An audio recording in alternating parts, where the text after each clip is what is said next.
Introduction for the audiobook. Baba Yaga in Barvikha, or How We Accidentally Conjured Moscow, by Anna Gogoleva. Narrator's Introduction. Dear listener, welcome. You are about to embark on a journey that is, by any reasonable standard, completely absurd. It involves a witch, a bogatyr, a merchant's daughter, a time-travelling cooking accident, and the city of Moscow, which, as it turns out, is not quite ready for any of them. Before we begin, however, I should explain a few things, because if you're not familiar with ancient Slavic mythology, some of what you're about to hear might seem, well, completely insane. And even if you are familiar, I suspect you'll still find it rather unusual. So, let me introduce you to the world of our story. A world where forests are alive, huts can walk, and the line between magic and mischief is very, very thin. The ancient Slavic mythology you'll encounter in this novel. Baba Yaga. You've probably heard of her. She's the one who lives in a hut on chicken legs, flies around in a mortar, and has a tendency to eat people who wander into her forest. But here's the thing, Baba Yaga isn't just an evil witch. She's something far more complicated. In Slavic folklore, Baba Yaga is a figure of chaos and transformation. She's neither good nor evil. She's wild. She represents the untamed forces of nature, the wisdom of the ancient world, and the terrifying unpredictability of life itself. She can help you, or she can eat you, depending entirely on her mood and whether you've remembered to bring a gift. Pro tip, always bring honey. She loves honey. In our story, Viedogostya, that's her full name, which means she who knows the path, is a Baba Yaga who has been doing her job for centuries. She's tired, she's grumpy, and she has very strong opinions about marinades. She's also fiercely practical. She eats people not because she's evil, but because she's hungry and they're available. It's not personal, it's lunch. Key traits to remember. Lives in a chicken-footed hut that moves around. Flies in a mortar, steers with a pestle. Has a deep appreciation for good food, especially honey. Ancient, powerful, and thoroughly unimpressed by modern life. The Bogatyr. Bogatyrs were the heroes of ancient Rus. Think of them as Russian knights, but with more singing and fewer dragons. They were legendary warriors who protected the land from monsters, invaders, and the occasional rogue witch. They were strong, brave, and deeply committed to the ideals of honor and duty. Dobrynya, not to be confused with Dobrynya Nikitich, who was a different bogatyr entirely.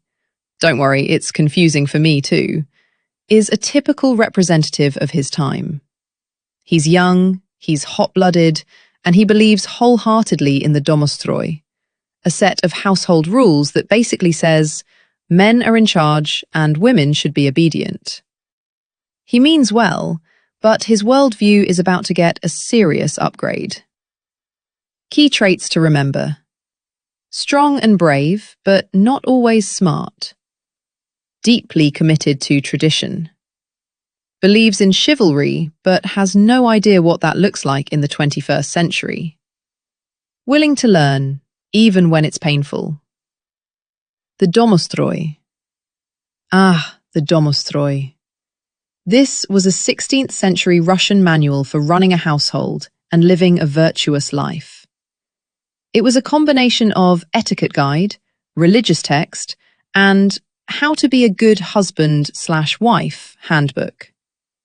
It advocated for strict patriarchal order, obedience to authority, and the importance of keeping the house clean.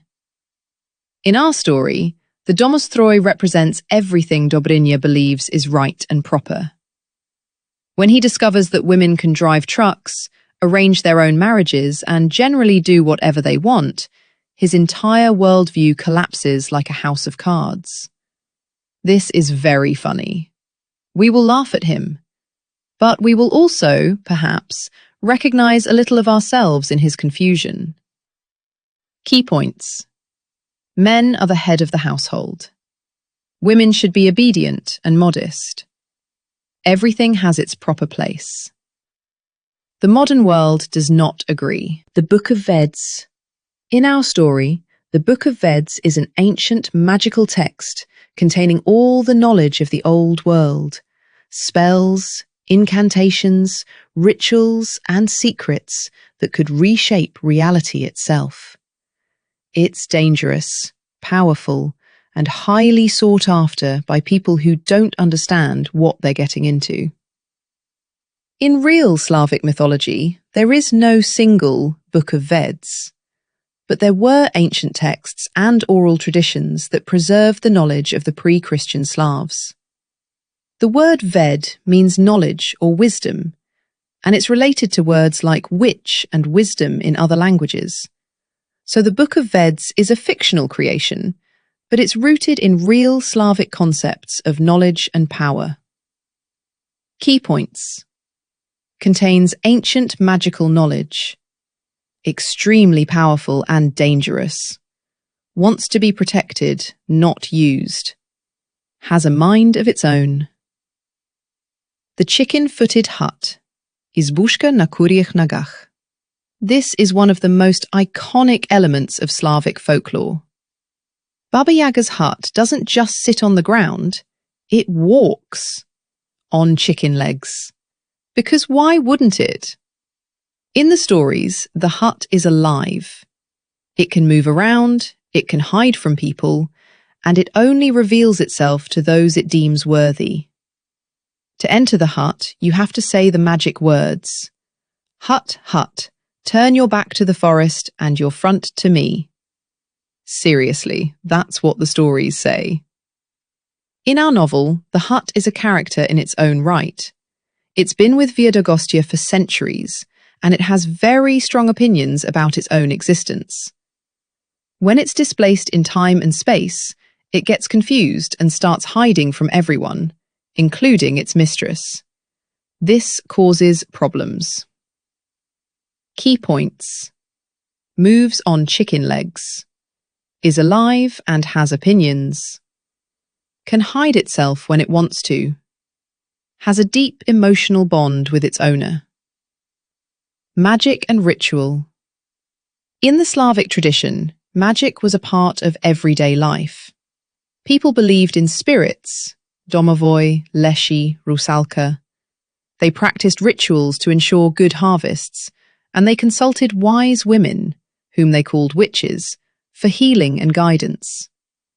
The magic in our story is a blend of real folk traditions and pure imagination. Viedogostya's spells involve herbs, chanting, and dancing, all elements that would be recognizable to a real practitioner of Slavic folk magic. But she also uses magic to do her cleaning, which is a bit less traditional. Key concepts. Magic requires preparation and focus. Different spells have different purposes. Some magic is helpful, some is dangerous. In the modern world, magic works differently. The blend of ancient and modern. One of the central themes of our story is the collision between the old world and the new. Viedogostya, Dobrynya, and Zabava come from a world where magic is real, gods walk among mortals, and the forest is a place of mystery and danger. They find themselves in a world where magic is dismissed as superstition. Technology has replaced enchantment, and people fear their bosses more than they fear witches. This clash creates humour, drama, and a lot of confusion. But it also creates opportunities for growth. Our heroes have to learn that the world has changed, and they have to change with it, or be left behind. Key themes. Tradition versus progress. The nature of power and authority. The importance of adaptation. The value of laughter and self-awareness. A note on humour. This is a comedy. It's meant to be funny. The humour comes from the contrast between ancient expectations and modern reality, from the character's stubborn refusal to accept that things have changed, and from the sheer absurdity of a witch trying to cast spells in a hypermarket. But the humour is also gentle. We laugh with the characters, not at them, because they're trying their best, even when they're failing spectacularly. And isn't that what we're all doing, really? What to expect? This story is a journey. It's a road trip through time and space, a comedy of errors, and a meditation on what it means to find your place in the world. Along the way, you'll meet a witch who just wants a good meal, a hero who can't stop thinking about Tinder, a merchant's daughter who is smarter than everyone else, a city that has no idea what to do with them, and a book that has its own plans for everyone. There will be magic, there will be mayhem, there will be a lot of kvass, and, if you're lucky, you might just learn something about yourself along the way. How to listen. This story is best enjoyed with a sense of humour, an open mind, a willingness to accept that chicken legs can be architectural features, possibly a snack. The descriptions of food are very specific. You don't need to know anything about Slavic mythology to enjoy it. All the details will be explained as we go. But if you find yourself curious about any of the concepts we've just discussed, feel free to pause and do some research. Or just keep listening. The story will catch you up eventually. A final thought. Before we begin, I want to leave you with this. Slavic mythology is rich, strange, and full of surprises. It's a world where the boundaries between human and nature, good and evil, and reality and imagination are constantly shifting. Our heroes are products of that world, but they're also products of their own time and place. They're flawed, they're funny, and they're trying to figure things out, just like the rest of us. So settle in, adjust your headphones, prepare to laugh, to think, and to wonder what you would do if you suddenly found yourself in a world where nothing made sense. Because that, dear listener, is exactly where we're going. Now, let the story begin. Baba Yaga in Barvikha, or How We Accidentally Conjured Moscow, Book 1, The Cauldron, the Bonfire, and the Destruction of All Plans. Chapter 1, A Dinner of Destiny. The Forest, year 988, AD High Summer. The hut stood on chicken legs that had seen better centuries. One of them had developed a worrisome twitch, probably from all that standing around in the damp moss, and it scratched at the earth with the nervous energy of a courtier who had just offended the Tsar. Viedogostya, known to the superstitious and the soon-to-be-dead as Baba Yaga, gave the offending limb a sharp kick with her birch bark slipper, and the leg settled down with a grumble that was surprisingly canine for something avian. "Behave yourself," she muttered, her voice like gravel being stirred with a rusty spoon. "We have guests for dinner." Literally. The guests in question were currently suspended in a wicker cage that hung from the rafters of her main chamber, a space that smelled of dried mushrooms, old wool, and the faint, acrid tang of centuries-old resentment. The cage was a marvel of rustic craftsmanship, woven from willow branches that had been soaked in bog water until they were as supple as sin and twice as treacherous. Inside, two figures sat in the cramped accommodations that Viedogostya euphemistically called the guest suite. Dobrynya, who had been told repeatedly by his mother that he was a fine young man with excellent prospects, was attempting to break the bars with his teeth. This had been going on for approximately 3 hours and had produced nothing except a chipped incisor and a growing sense that perhaps his mother had been overly optimistic about his talents. He was a broad-shouldered youth of perhaps 19 summers, with the kind of jawline that made village maidens sigh, and the kind of brain that made village elders sigh for entirely different reasons. "Lord above, give me strength," he grunted through his teeth, which were currently clamped around a particularly stubborn piece of willow.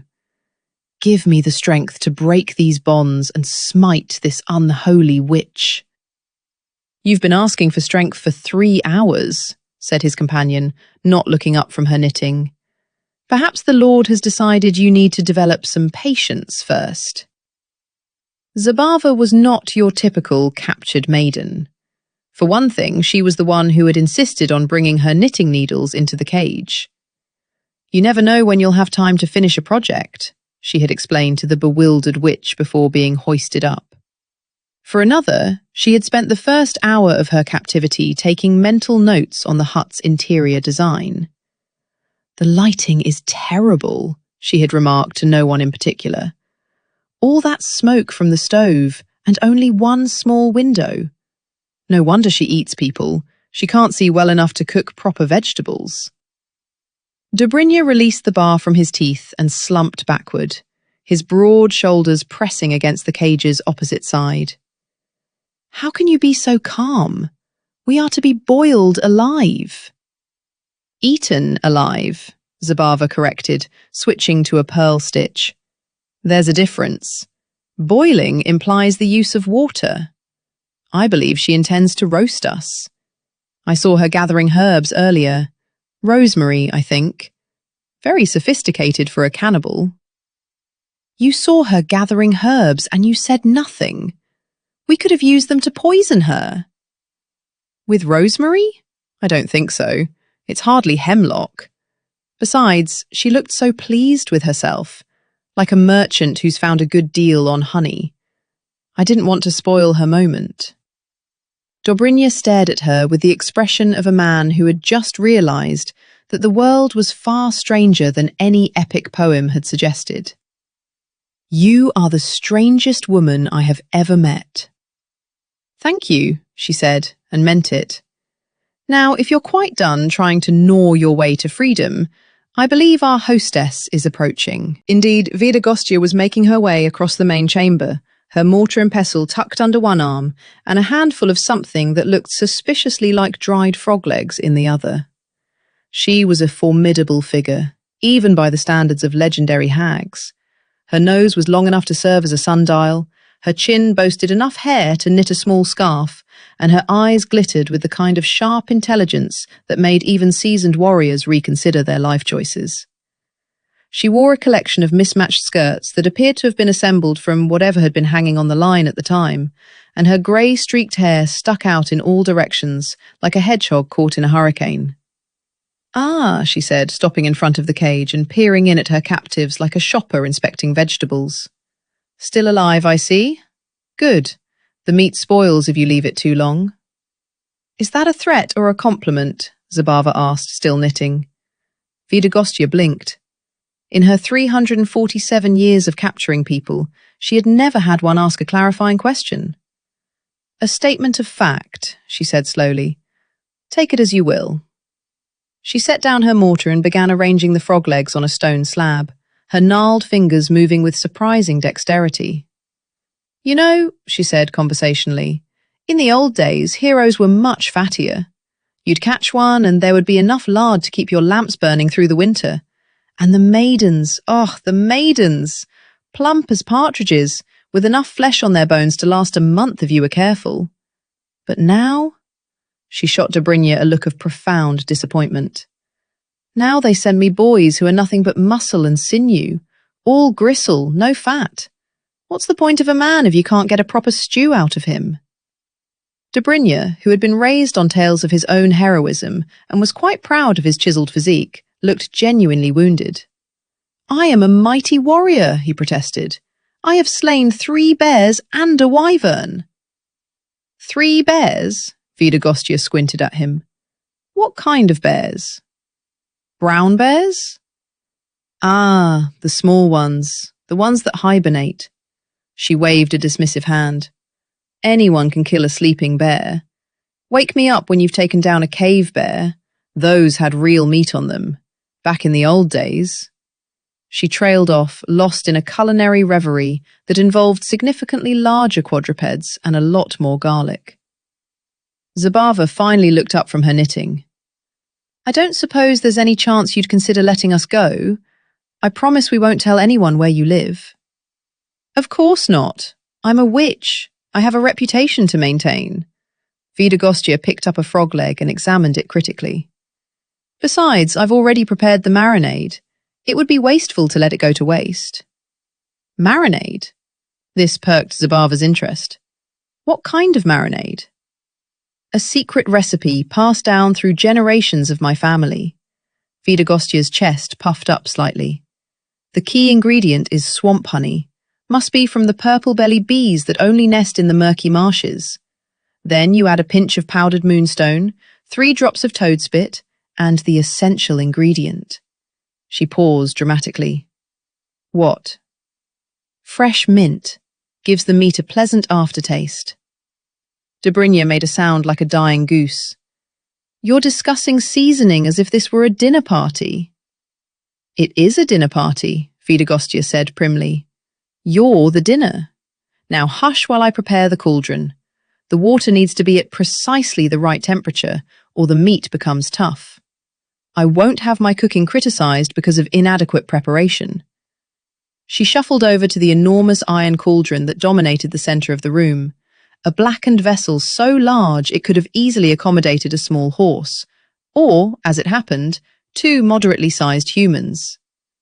A fire crackled beneath it, fed by logs that had been, as Viedogostya often boasted, illegally harvested from the Tsar's private forest. This was one of her few acts of rebellion. The Tsar, in her opinion, was an insufferable young man who wouldn't know good firewood if it hit him in the head. Zabava watched the witch work with genuine curiosity. You seem very particular about your cooking for someone who lives in a hut in the woods. Living in the woods is no excuse for poor standards, Viedogostya sniffed. Would you accept a poorly prepared meal just because you were in a cottage? I think not. Quality is quality, regardless of location. Fair point, Zabava conceded. But tell me, you don't seem particularly evil. Why eat people at all? Viedogostya paused, her ladle hovering over the cauldron. It was a question that, in all her centuries, she had never been asked. People generally didn't inquire about her motivations. They were too busy screaming or trying to bargain their way out of the pot. The same reason you eat pork, she finally said. I'm hungry, and you're edible. That's a bit straightforward. The truth often is. Viedogostya stirred the cauldron, sending up a cloud of steam. Look, child, I didn't choose to be the villain of the local folklore. It was a career path that was rather thrust upon me. One day you're a perfectly normal widow living in the woods, and the next, some passing minstrel sings a song about the terrible hag who devours men, and suddenly that's your entire identity. She sighed, staring into the bubbling water with the melancholy of a woman who had been typecast one too many times. I didn't ask for this. But when you have a reputation, you have to maintain it. Otherwise, people start thinking you're soft, and then the next thing you know, you've got bands of knights coming by to test their mettle, and it's just exhausting. So you could let us go, Zabava pressed. Just this once. We'll tell everyone you were terrifying and nearly ate us. Nearly? No, Viedogostya shook her head firmly. I have my standards. If I nearly eat people, I'll be a laughingstock. The other witches will gossip. There's nothing worse than being a laughingstock among the coven. Believe me, I know. I was a laughingstock for 3 years after that incident with the haystack. What incident with the haystack? Never you mind. It's too embarrassing to discuss. She pointed her ladle at the cage. The point is, your dinner. I've already done the preparations. The herbs are chopped, the fire is hot, and I'm not going to waste a perfectly good marinade because you asked nicely. Dobrynya, who had been silent while his companion engaged the witch in philosophical debate, suddenly straightened. I will not allow myself to be eaten by a female, he declared. Viedogostya raised an eyebrow. Is that the best you can do? Female? You're a hero. I expected something more creative. I will die fighting. You will die stewing, actually. Different process entirely. She turned back to the cauldron. Now, if you'll excuse me, I need to consult my new recipe. The old one was getting stale. I used too much dill last time and the flavour was all wrong. She hobbled over to a rickety shelf that groaned under the weight of dozens of scrolls, animal skins, and one particularly suspicious-looking tome bound in what might have been dragon hide. As she shuffled through the documents, muttering to herself about the proper ratios of venom to basil, Dobrynya leaned towards Zabava. While she's distracted, he whispered, I can try to break the cage. With your teeth? It's the only weapon I have. Then perhaps you should have thought of that before you agreed to this quest. Honestly, what self-respecting hero goes on an adventure without a proper blade?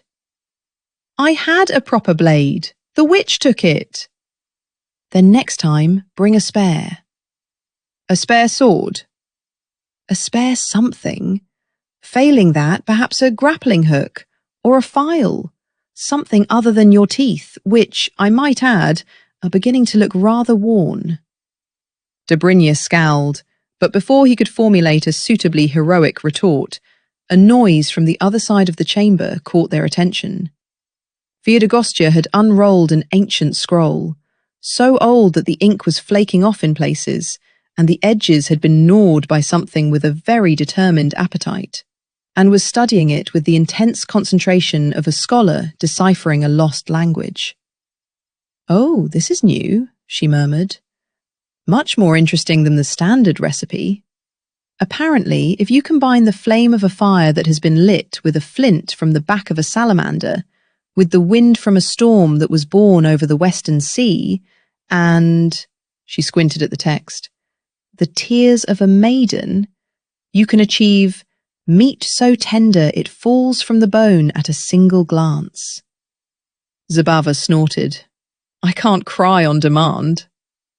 It says tears of a maiden. Surely you can manage a few tears. You're being eaten, after all. The two are not connected. I'm not sad about being eaten. I'm annoyed. Annoyance doesn't produce tears. Frustration, yes. Indignation, certainly. But not tears. Viedogostya frowned. What do you produce when you're sad? Mostly planning. I'm a practical woman. Fine. The witch waved her hand dismissively. I'll find another source. Perhaps I can trick a maiden into crying. It can't be that difficult. They're always weeping about something or other. She began gathering the components of the ritual. A bundle of herbs that smelled strongly of memory and regret. A handful of glittering dust that might have been crushed stars or might have been dried fish scales. And a length of silver thread that had been blessed by a priest who had since recanted his faith and become a very successful pork merchant. All right, she announced, positioning herself in front of the cauldron with the scroll in one hand and a ceremonial ladle in the other. Let's try this, she began to chant in a language so old that it predated the invention of most vowels. The words rolled off her tongue like stones tumbling down a hillside, each one heavy with meaning that had been forgotten by all but the most dedicated scholars. The fire flared up, turning from orange to a brilliant blue that cast strange shadows across the walls. Dobrynya covered his ears. What is she doing? I believe she's trying to improve her recipe, Zabava said calmly. It's rather impressive, actually. I've never seen a magical cooking ritual before. You're admiring her? She's about to eat us. And yet, the showmanship is undeniable. Look at the way she moves. That's years of practice. Viedogostya was indeed moving with a grace that seemed impossible for her gnarled frame. Her feet traced patterns on the dirt floor, patterns that glowed briefly before fading into the earth. The cauldron began to bubble, the water churning with an energy that had nothing to do with the fire beneath it. "By the power of the ancient flame," she intoned, "by the breath of the western wind, by the tears of the weeping willow." "There's a willow weeping?" Zabava interrupted. "I didn't see one." "Metaphorical tears," Viedogostya snapped. "Will you kindly let me concentrate?" "Yes, sorry. Please continue." The witch resumed her chant, her voice rising and falling in patterns that seemed to echo off the walls of the hut. The shadows danced. The water in the cauldron swirled into a whirlpool. The air grew thick with the smell of ozone and honey and something that was either magic or very old cheese. And then everything went wrong. Chapter 2. System Failure. The first sign that the ritual was not going according to plan was the sound of cracking. It came from the cauldron itself, a sharp report like a stone splitting under the heat of 1,000 suns. Viedogostya's eyes flew open, and she stared in horror as a hairline fracture appeared on the ancient iron surface. "No, no, no, no," she muttered, trying to pour more energy into the ritual to stabilize it. "Not now, not with this recipe." The crack widened, spreading like lightning across the surface of the cauldron. But instead of water leaking out, something far stranger happened. The crack began to glow. First red, then orange, then a brilliant white that hurt to look at. "What did you do?" Dobrynya screamed. "Nothing," Viedogostya shouted back, the first hints of panic entering her ancient voice. "I followed the instructions." "Instructions? You're following instructions?" Zabava had finally put down her knitting, and she stared at the witch with a mixture of disbelief and academic curiosity. "Where did you even get this recipe?" "From a swamp." "What kind of swamp?" "The kind where there lives a very old, very wise, very untrustworthy bog hag who writes recipes in a language that I can only half read." "And you thought it was a good idea to use it, without testing it first?" Zabava threw her hands up in frustration. "I was a daughter of a merchant. I know better than to trust a recipe from anyone who can't produce verifiable references." "Not now! I'm trying to fix this." The glowing crack in the cauldron was widening, and Viedogostya was frantically trying to undo the spell. She threw handfuls of salt into the boiling water. She shouted counterchants. She even tried dancing the dance of reversal, which made her look like a chicken having a seizure. Nothing worked. The crack continued to spread, and the glowing light intensified until it was bright enough to cast shadows even through the smoke that filled the hut. The chicken legs of the hut began to scratch at the earth in agitation, and the roof creaked ominously, as if straining against some invisible pressure. "What's happening?" Dobrynya shouted, gripping the bars of the cage so hard his knuckles went white. "Unknown," Viedogostya bellowed. "But it can't be good." She was right. It wasn't good. The crack in the cauldron now covered almost the entire surface of the vessel, and the light pouring out of it had taken on a strange quality, like sunlight seen through a dirty window. The water inside was no longer boiling. It was spinning, faster and faster, forming a vortex that seemed to be reaching for something beyond the physical confines of the hut. "This looks like a portal," Zabava observed clinically. "A very unstable, uncontrolled, definitely not properly anchored portal." "A portal?" Dobrynya's voice cracked in a way that was deeply unheroic. "A portal to where?" "Probably somewhere unpleasant." Zabava's voice was calm, but there was a note of genuine concern beneath it. "I'd say we should hold on to something, but given that we're in a cage—" She didn't finish the sentence. The vortex opened. It was not the graceful opening of a well-fashioned magical doorway, the kind you might see in a civilized wizard's tower. It was a tearing, a screaming, a rending of the very fabric of reality that seemed to offend the universe on a fundamental level. The air around the portal crackled with unspent energy, and the hut began to shake violently. The chicken legs gave up entirely. They simply folded like a horse that had been ridden too hard, and the hut crashed to the ground with a splintering crunch. Inside, everything that wasn't nailed down, and quite a lot that was, began sliding toward the vortex. "Grab the honey!" Viedogostya screamed, lurching toward a shelf that was tilting at a dangerous angle. "That's my good honey!" The shelf chose that moment to collapse, showering the witch in a cascade of clay jars and dried herbs. She disappeared under the debris with a muffled curse. Dobrynya and Zabava fared no better. Their cage had come off its hooks during the crash and was now rolling across the floor, picking up speed as it approached the vortex. Dobrynya was screaming. Zabava had recovered her knitting and was trying to secure her yarn. "I can't lose this," she shouted, clutching the ball of wool to her chest. "This is the good thread." "We're about to be sucked into a magical portal," Dobrynya screamed back. "I don't think the thread is going to matter." The cage reached the edge of the vortex, and for one breathless moment it teetered on the boundary between the known and the impossible. Then, with a sensation that felt like being squeezed through a sieve and a tube at the same time, they were pulled in. Viedogostya emerged from the pile of debris just in time to see her dinner, her cauldron, and the remains of her hut being swallowed by the light. With a cry of fury that was equal parts rage at the loss of her home and distress at the loss of her ingredients, she threw herself into the vortex after them. "Don't you dare ruin my marinade!" she shouted, and then she too disappeared. The hut, now utterly abandoned, settled into the earth with a weary groan.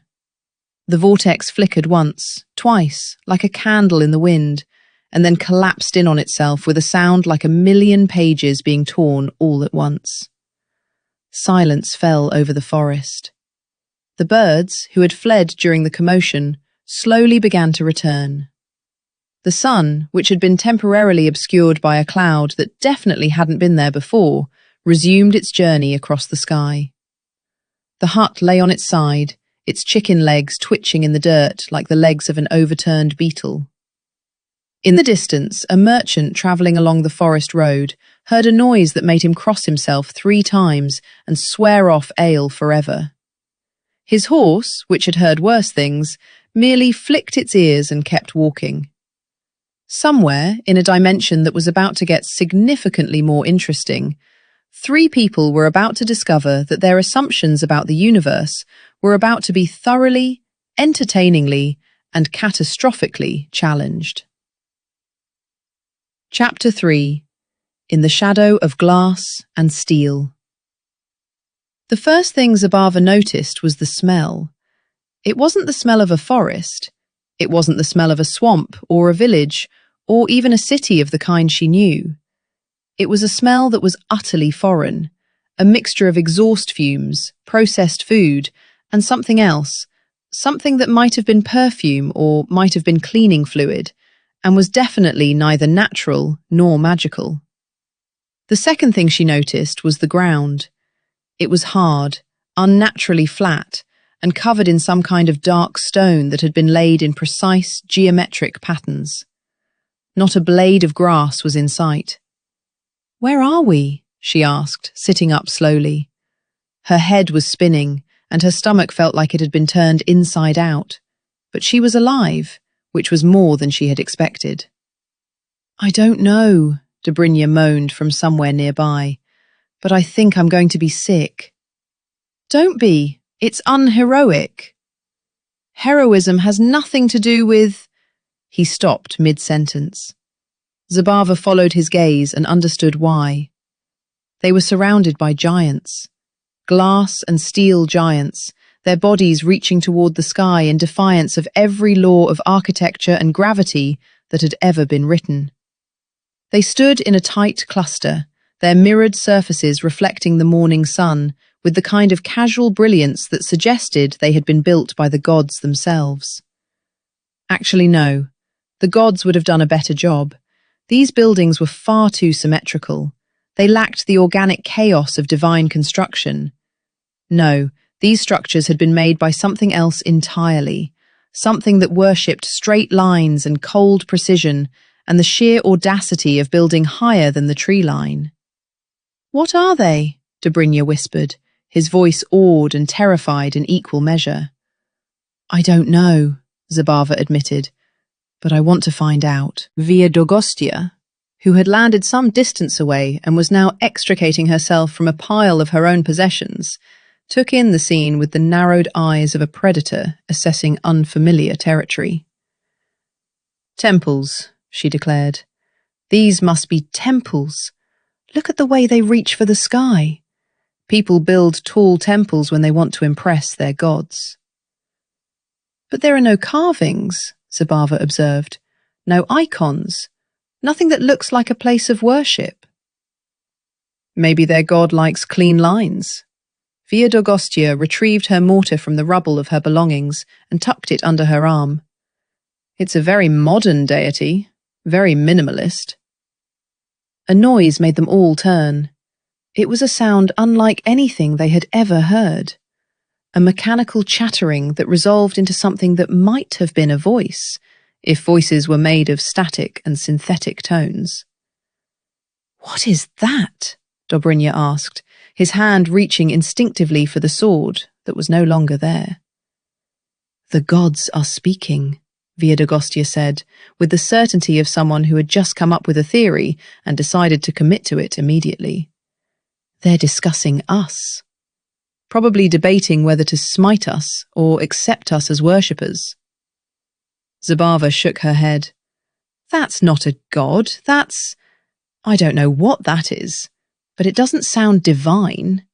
It sounds like—" She struggled for the right word. "It sounds like someone trying to sell something." She was more right than she knew. A moment later, a massive structure came into view, a building so vast that it seemed to have swallowed a small city and then grown hungry for more. Its surface was covered in colourful signs, each one promising something that sounded both impossible and completely ordinary. Clothes, food, electronics, happiness, a discount on toilet paper. "What is this place?" Dobrynya asked, his voice barely a whisper. "I think," Zabava said slowly, "it's a market, but the largest market I've ever seen. Bigger than the entire village of my birth. Bigger than 3 villages. Look at all those colours. Those signs must indicate what each section sells." Viedogostya squinted at the building. "It has no roof." "Yes, it does. That's a glass roof, to let in the light." "That's ridiculous. What happens when it rains? The water will come right in." "That's not how glass works, apparently. They found a way to make it strong enough to withstand the elements." The witch made a dismissive sound. "They found a way to make it look impressive while being fundamentally unsound. Typical of modern civilization. No respect for proper construction." They approached the structure cautiously, prepared for anything from divine intervention to demonic attack. What they found instead was a set of large glass doors that opened automatically. Dobrynya gave a cry of alarm and leaped backward, landing in a fighting stance that was undermined by the fact that he had no weapons and no idea what he was fighting. "Enemy magic!" he shouted. "The doors attack!" "They're opening," Zabava said, not without a hint of exasperation. "That's what doors do. They open." "Not by themselves." "Perhaps that's how they do things here." She stepped toward the doors, which opened obligingly for her. "See? They're just welcoming us." "It's a trap," Viedogostya muttered, but she followed Zabava inside. "It's always a trap when something invites you in. I've been a trap setter myself. I know the signs." If the outside of the building had been overwhelming, the inside was positively staggering. They had entered a temple of consumption. Aisles of merchandise stretched in all directions, their shelves groaning under the weight of products designed for purposes that were either too mundane or too bizarre to comprehend. Lights blazed from overhead, so bright and so constant that they seemed to impose their own version of day and night on the space. And the people? There were hundreds of them, thousands perhaps, all moving with the same mindless, cheerful energy. They pushed carts full of items they had chosen for reasons that seemed to have more to do with proximity than need. They were dressed in colours that would have been considered tasteless in any proper village, and they were holding metal contraptions to their ears and talking to no one that the three travellers could see. "The gods are everywhere," Viedogostya said, her voice hushed with reverence and fear. "Look at them. They're in the walls, in the carts, in the hands of the people. This entire place is filled with their presence." "That's not a god," Zabava said, watching a young woman take a picture of her own face with one of the metal devices. It's something else. Something the people here use to talk to each other." "Without speaking? Why would you need to talk without speaking?" "The gods must have given them this ability." "It's not the gods," Zabava insisted, but she couldn't articulate what else it might be. Dobrynya, meanwhile, had become fascinated by the carts. He examined one with the kind of intense scrutiny usually reserved for examination of enemy battle formations. "These are vehicles," he said, "but they have no horses, no oxen, no animals at all. How do they move?" "Perhaps they're pushed," Zabava suggested. "By who?" "By the people using them." Dobrynya's brow furrowed. "You mean to say that the people here have enslaved themselves? They do the work of their own beasts of burden?" His expression shifted from confusion to moral outrage. "This is monstrous. What kind of society expects its people to pull their own carts?" "Maybe that's the point," Zabava said. "Maybe they're liberating themselves from dependence on animals." "That's not liberation, that's regression. We domesticated horses precisely so we wouldn't have to do the pulling ourselves." Zabava looked like she wanted to argue further, but something else had caught her attention. It was the movement in the distance. A large, mechanized beast of some kind, shambling forward on what appeared to be caterpillar tracks. "What is that?" she breathed. Viedogostya followed her gaze and immediately struck a defensive pose. "A war machine. They're armed. We must prepare ourselves." The war machine turned out to be a cleaning robot, which proceeded to polish the floor around their feet while beeping cheerfully. Viedogostya watched it with the expression of someone who had just seen a horse recite poetry. "This world," she said slowly, "is very strange." "You're just now realizing that?" Dobrynya muttered. A sudden commotion from the entrance drew their attention.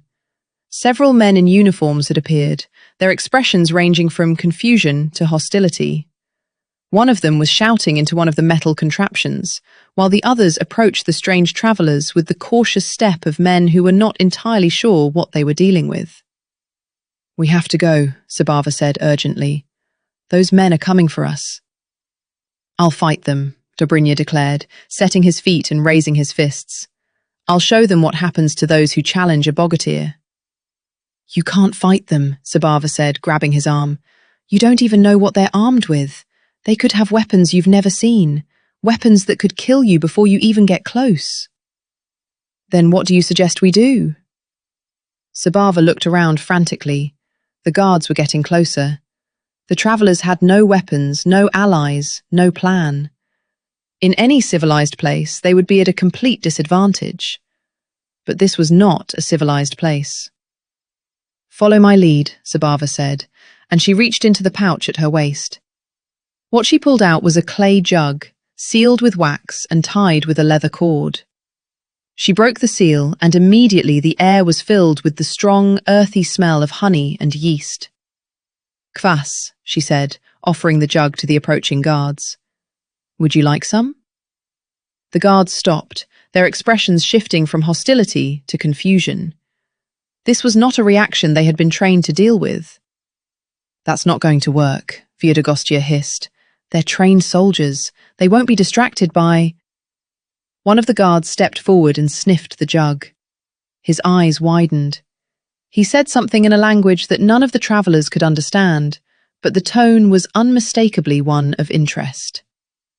"See?" Zabava said, smiling sweetly. "Everyone likes a good drink." Within seconds, the guards were gathered around, sampling the kvass with the appreciation of connoisseurs. The language barrier was an issue, but Zabava, with the instincts of a merchant's daughter, was a master of communication through gestures and enthusiasm. "It seems to be a fermented beverage," Viedogostya said, watching with grudging admiration as Zabava charmed the guards. "They probably think it's some kind of exotic drink from a foreign land." "Foreign land is right," Dobrynya muttered. Zabava was now pointing at herself and her companions, miming the actions of entertainers.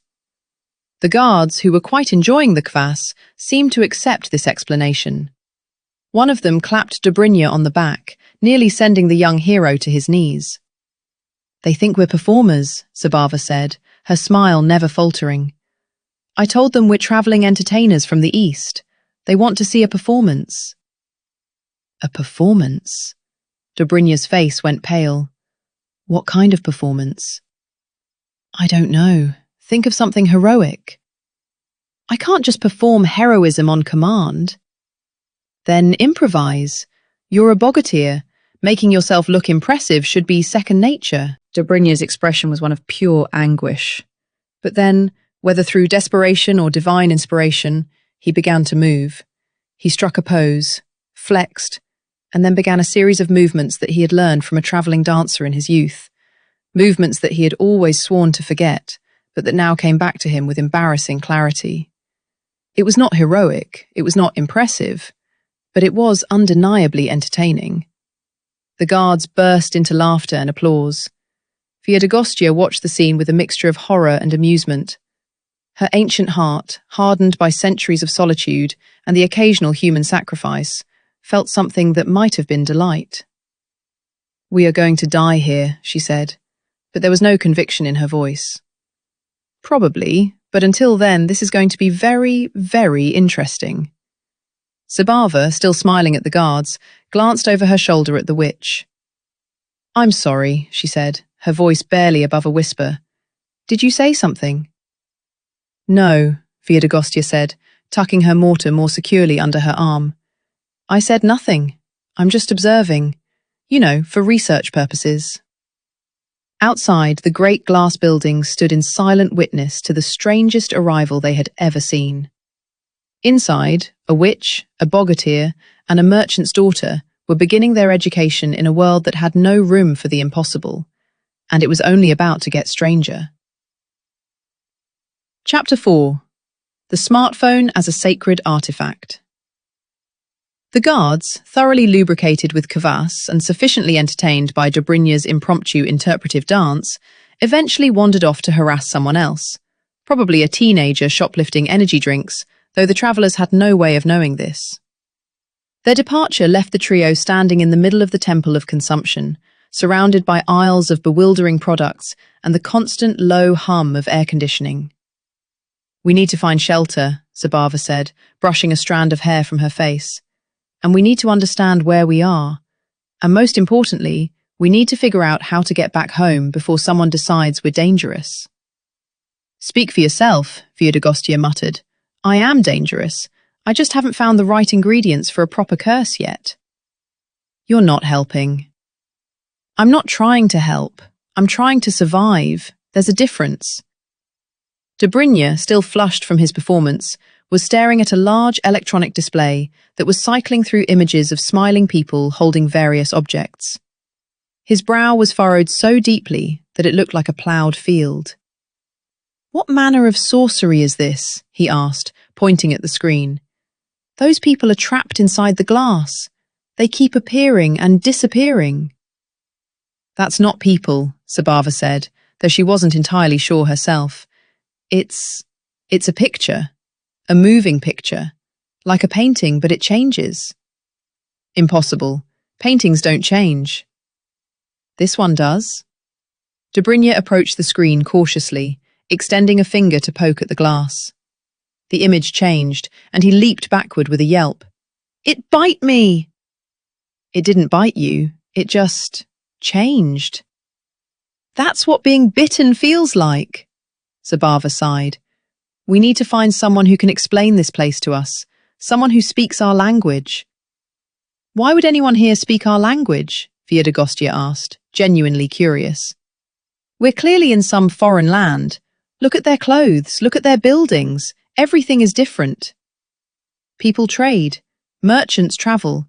There must be someone who knows the old tongue. It was a desperate hope, but it was all they had. They wandered through the aisles, passing shelves of products that defied comprehension. There were boxes of brightly coloured things that crunched when you squeezed them. There were bottles of liquid in shades that had never existed in nature. There were entire sections dedicated to objects that appeared to serve no purpose whatsoever. Small plastic figurines with exaggerated features, or cushions shaped like various foods. Viedogostya stopped in front of a display of electronic devices. Her ancient eyes, which had seen the rise and fall of empires and the invention of fire itself, widened with something that might have been recognition. These, she breathed, reaching out a trembling hand toward a row of sleek, glowing rectangles. These are artifacts of great power. They're just... Zabava squinted at a price tag. Phones. That's what the sign says. Mobile phones. Phones? What is a phone? I don't know, but apparently they're mobile. Viedogostya picked up one of the devices, turning it over in her gnarled hands. The screen lit up, and she dropped it with a shriek. It's alive! It's just... It lights up when you touch it. It's probably a feature. A feature? Feature? This is a demon! Viedogostya pointed at the phone, which was now displaying a screensaver of a serene beach. Look at it! It's trying to lure me into a false sense of security, showing me pretty pictures. That's how demons operate. Which, I don't think it's a demon. I think it's a tool. A tool for communication. Then why does it look like a mirror? Dobrynya asked, picking up another phone and staring at his own reflection. Is it a mirror? Or is it a window into another world? It's not a mirror, Zabava said. But she had to admit the reflective surface did make it look rather magical. It's just... the surface is shiny. Like a demon's eye, Viedogostya muttered. Smooth and reflective. Designed to trap the soul. She picked up the phone again, this time with more confidence. She held it at arm's length, as if expecting it to bite. The screen continued to display the beach scene, which was doing nothing to reassure her. Observe, she announced, adopting a scholarly tone. I shall attempt to communicate with this device. I shall speak to it in the ancient tongue, and we shall see what response it gives. She cleared her throat and addressed the phone in a language that had not been spoken aloud in centuries. The phone, naturally, did nothing. Its screen remained stubbornly beach-like. See, Zabava said. It's not alive, it's just a machine. A machine that doesn't respond to the old magic, Viedogostya mused.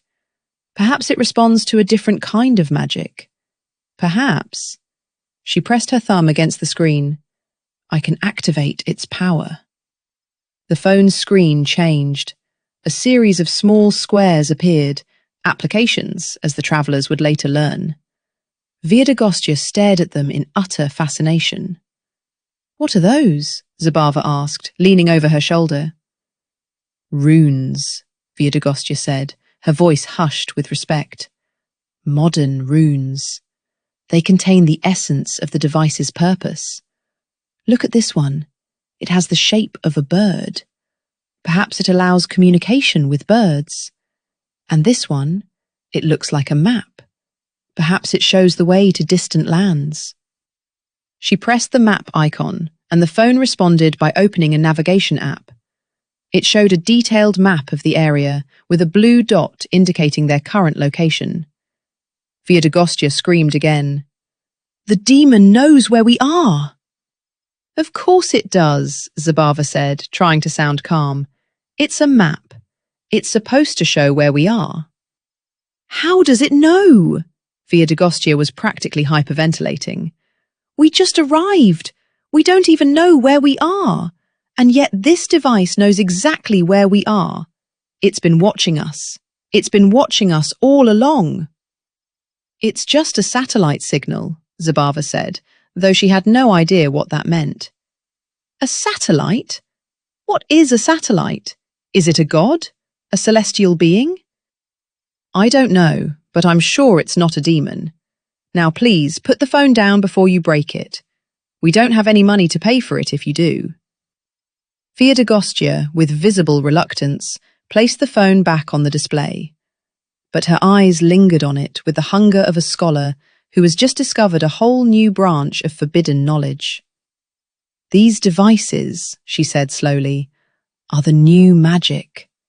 The people here use them for everything. They talk to each other.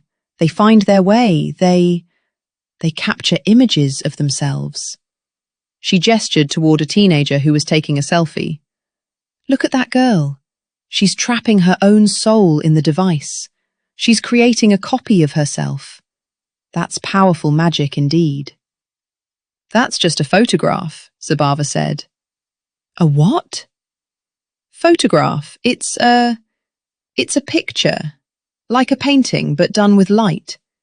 The device captures the light that reflects off a person and stores it." Viedogostya was silent for a long moment. Then she said, "That's even more impressive than I thought. They found a way to capture light. Light itself, the most elusive of all elements." She shook her head in wonder.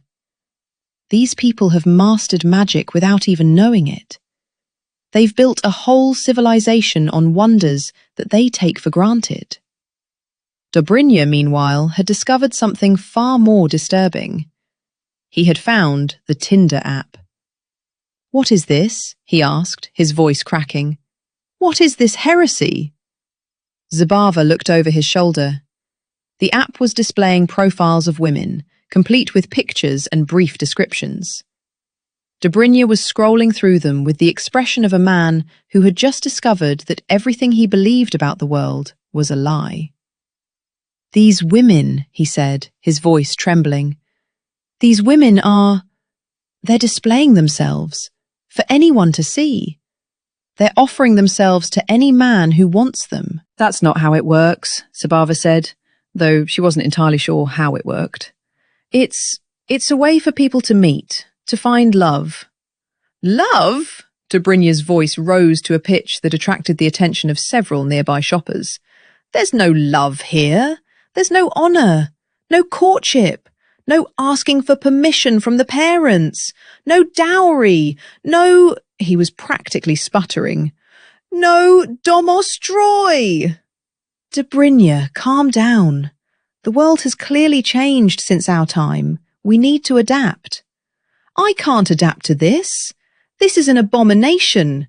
Women are supposed to be modest and shy, and they're supposed to wait for a man to court them properly, with gifts and poems and what? And then you marry them and they become your property?" "Of course not. They become your companion, your helpmate, your—" "You don't even know what you're saying," Zabava said, shaking her head. "Look at you. You're a strong, brave hero, but you're terrified of a woman who knows her own mind. That's pathetic." "I am not terrified." "Then why are you shaking?" Dobrynya looked down at his hands, which were indeed trembling. He opened and closed his fists, then looked back at the screen, which was now displaying a picture of a woman with purple hair and a nose ring. I just don't understand," he said, his voice smaller now. "Everything I was taught, everything I believed, it's all wrong here." "Welcome to the world," Zabava said, not unkindly. It turns out things change. Even the most sacred traditions can become outdated. The trick is to figure out what's worth keeping and what's worth discarding. She patted his arm and turned away, leaving him to stare at the screen with the expression of a man who had just discovered that the sky was actually green. Viedogostya, meanwhile, had moved on to the next aisle. This one was filled with something even stranger than phones. Small, portable devices that hummed with an inner life of their own. More demons, she muttered. But she was beginning to develop a grudging respect for these artificial beings. They were, after all, the most powerful magical artifacts she had ever encountered. And they weren't even magic. They were just machines. "What do these do?" she asked a passing shopper, pointing at a tablet. The shopper, a middle-aged woman with a tired expression, looked at her like she was insane. "It's an iPad, for reading, playing games, browsing the internet." "The internet?"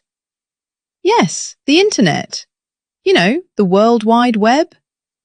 Viedogostya nodded sagely, as if she understood perfectly. Of course, the World Wide Web. A web of worldly knowledge. Very appropriate. The woman gave her a strange look and hurried away. Viedogostya turned back to the tablet with renewed interest. "The World Wide Web," she repeated, tasting the words. "So it's a web that spans the entire world. A web of information, of power, of..." She paused, her ancient mind working through the implications. Of course! This is it. This is the modern equivalent of the Akashic records, the great library of all knowledge, the sum total of human experience, accessible through these small boxes. She laughed, a harsh, rasping sound that made several shoppers flinch. "I was wrong," she declared. "This isn't a demonic possession. This is a gift from the gods themselves. Or perhaps from the mortals who have become gods through their ingenuity." She grabbed a tablet from the display and held it aloft like a sacred relic. "I must have one."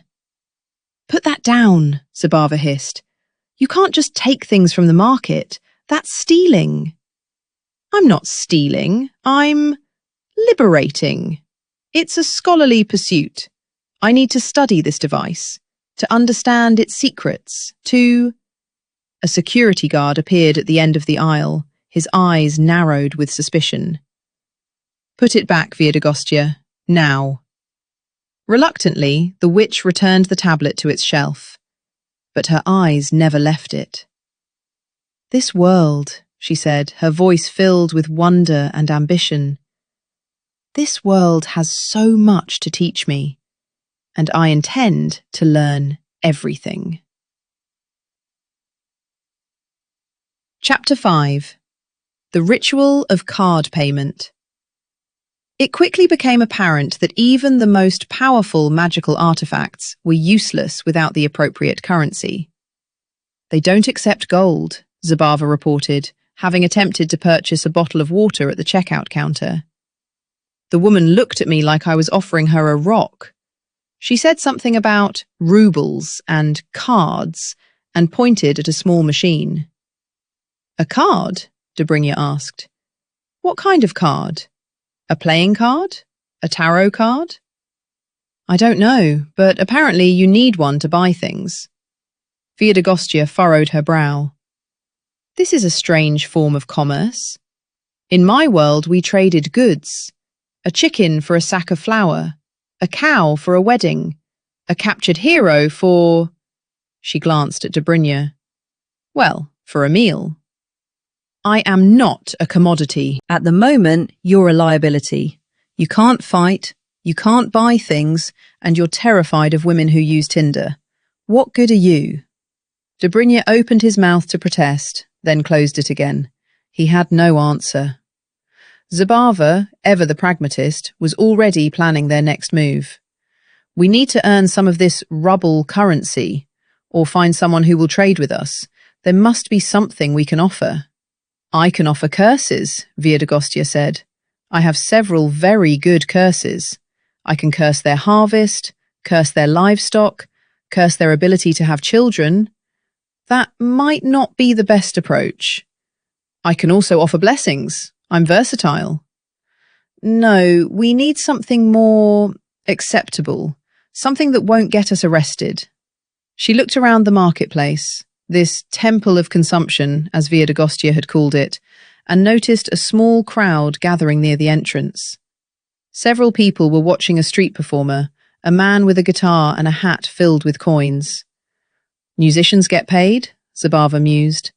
Dancers get paid. We can perform. I am not dancing, Dobrynya said firmly. Then what can you do? I can lift heavy things. I can fight. I can intimidate people with my heroic presence. That's not a marketable skill in this world. They have machines that lift heavier things. They have security guards to intimidate people. And I haven't seen anyone who needs a hero. Viedogostya, who had been silent, suddenly spoke up. I can make it rain. What? I can make it rain.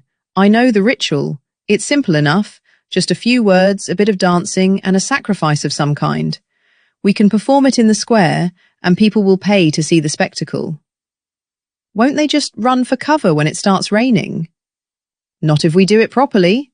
We'll make it a controlled rain, a gentle, pleasing rain that doesn't soak anyone, a rain that's more like a mist.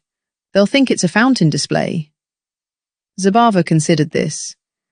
It's risky. If it goes wrong, we'll have a crowd of angry, wet people. It won't go wrong. I've done it thousands of times. I once made it rain over the Tsar's army, and they were so impressed they didn't attack my hut for a month. Impressed? Well, they couldn't find my hut. It was all foggy, but the principle stands. Zabava sighed. Fine, let's try it. But if it fails, we're going to have to find another way. They located a small plaza in front of the marketplace, an open space with a fountain in the centre and plenty of passing pedestrians.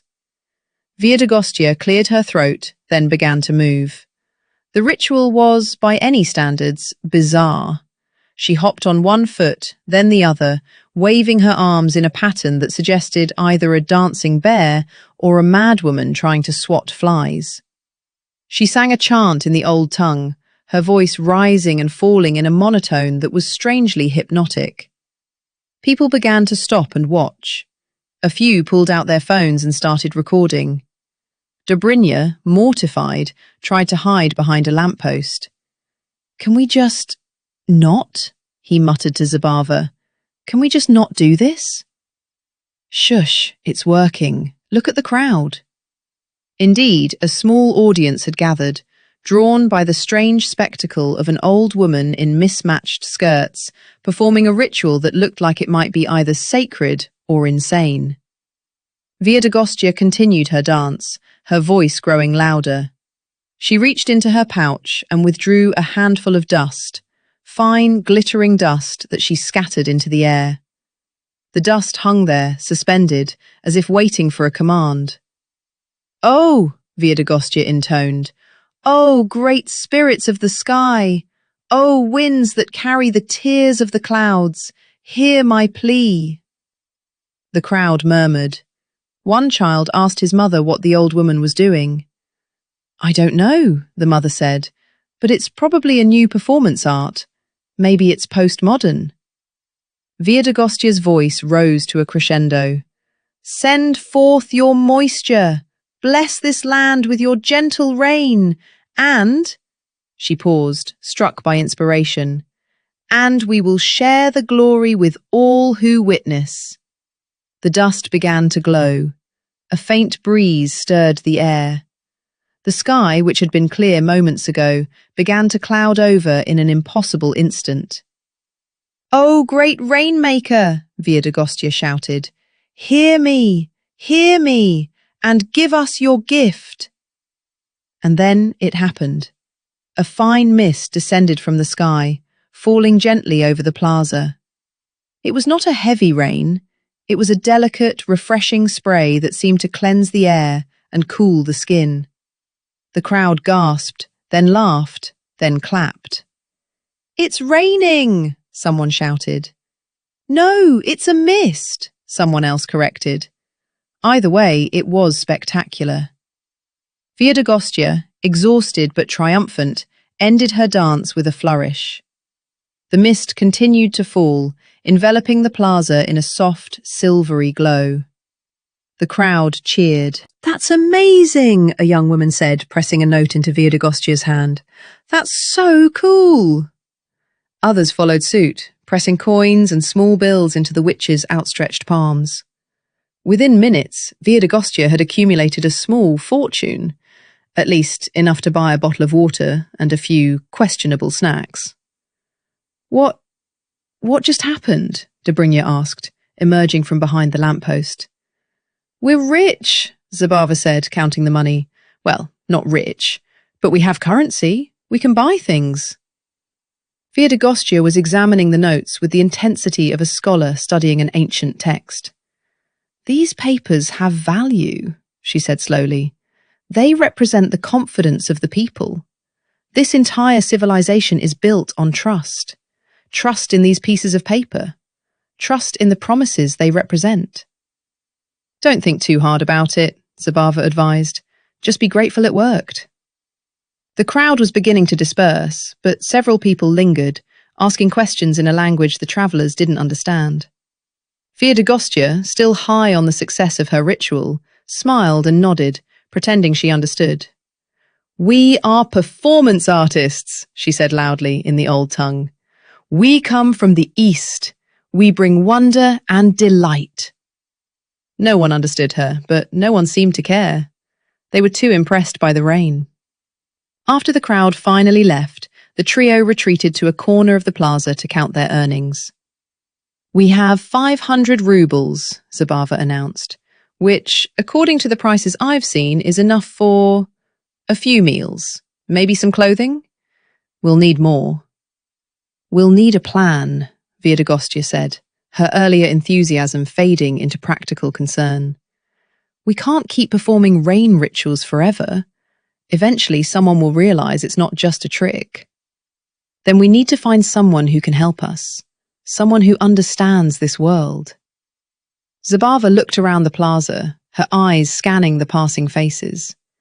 It was then that she noticed a woman standing on the edge of the crowd, watching them with an expression of amused fascination.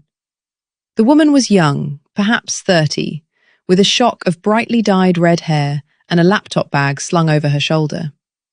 She was holding a phone, and she was clearly recording the scene. "Look," Zabava said, pointing. "She's been watching us since the ritual. Maybe she can help." Viedogostya followed her gaze. "She looks like a witch. Do you think she's a witch?" "She's wearing jeans and a t-shirt, not exactly witch attire. In this world, maybe that's what witches wear, hiding in plain sight." Zabava approached the woman cautiously, her expression open and friendly. The woman, noticing her approach, lowered her phone and smiled.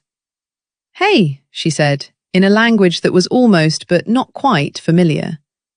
"That was amazing. What was it? Some kind of new age thing?" Zabava didn't understand the words, but she understood the tone.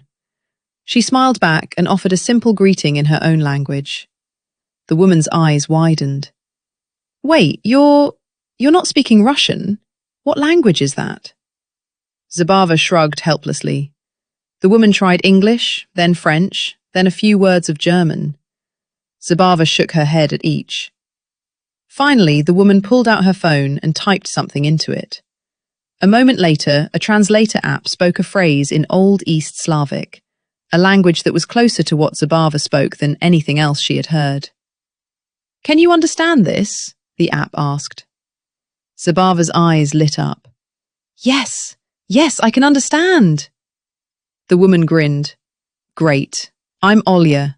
I'm a content creator, and I think you three are exactly what my channel needs." Chapter 6. The Ancient Conspiracy Against the Digital. Olya turned out to be a godsend, a practical, cynical, and deeply amused woman who treated the absurdity of the situation with the same casual acceptance she applied to her daily coffee order. "So, let me get this straight," she said, sitting cross-legged on the floor of a food court booth, while the three travellers devoured their first proper meal in a new world. A feast of pizza, burgers, and fries that Viedogostya had declared acceptable but lacking in proper seasoning. "You're from the year 988. You're a witch, you're a Bogatyr, and you're a damsel in distress?" "I am not a damsel in distress," Zabava said hotly, a piece of pizza in each hand.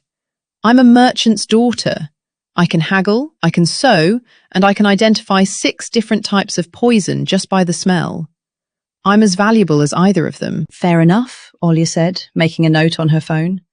"And you're from the year 988, you say?"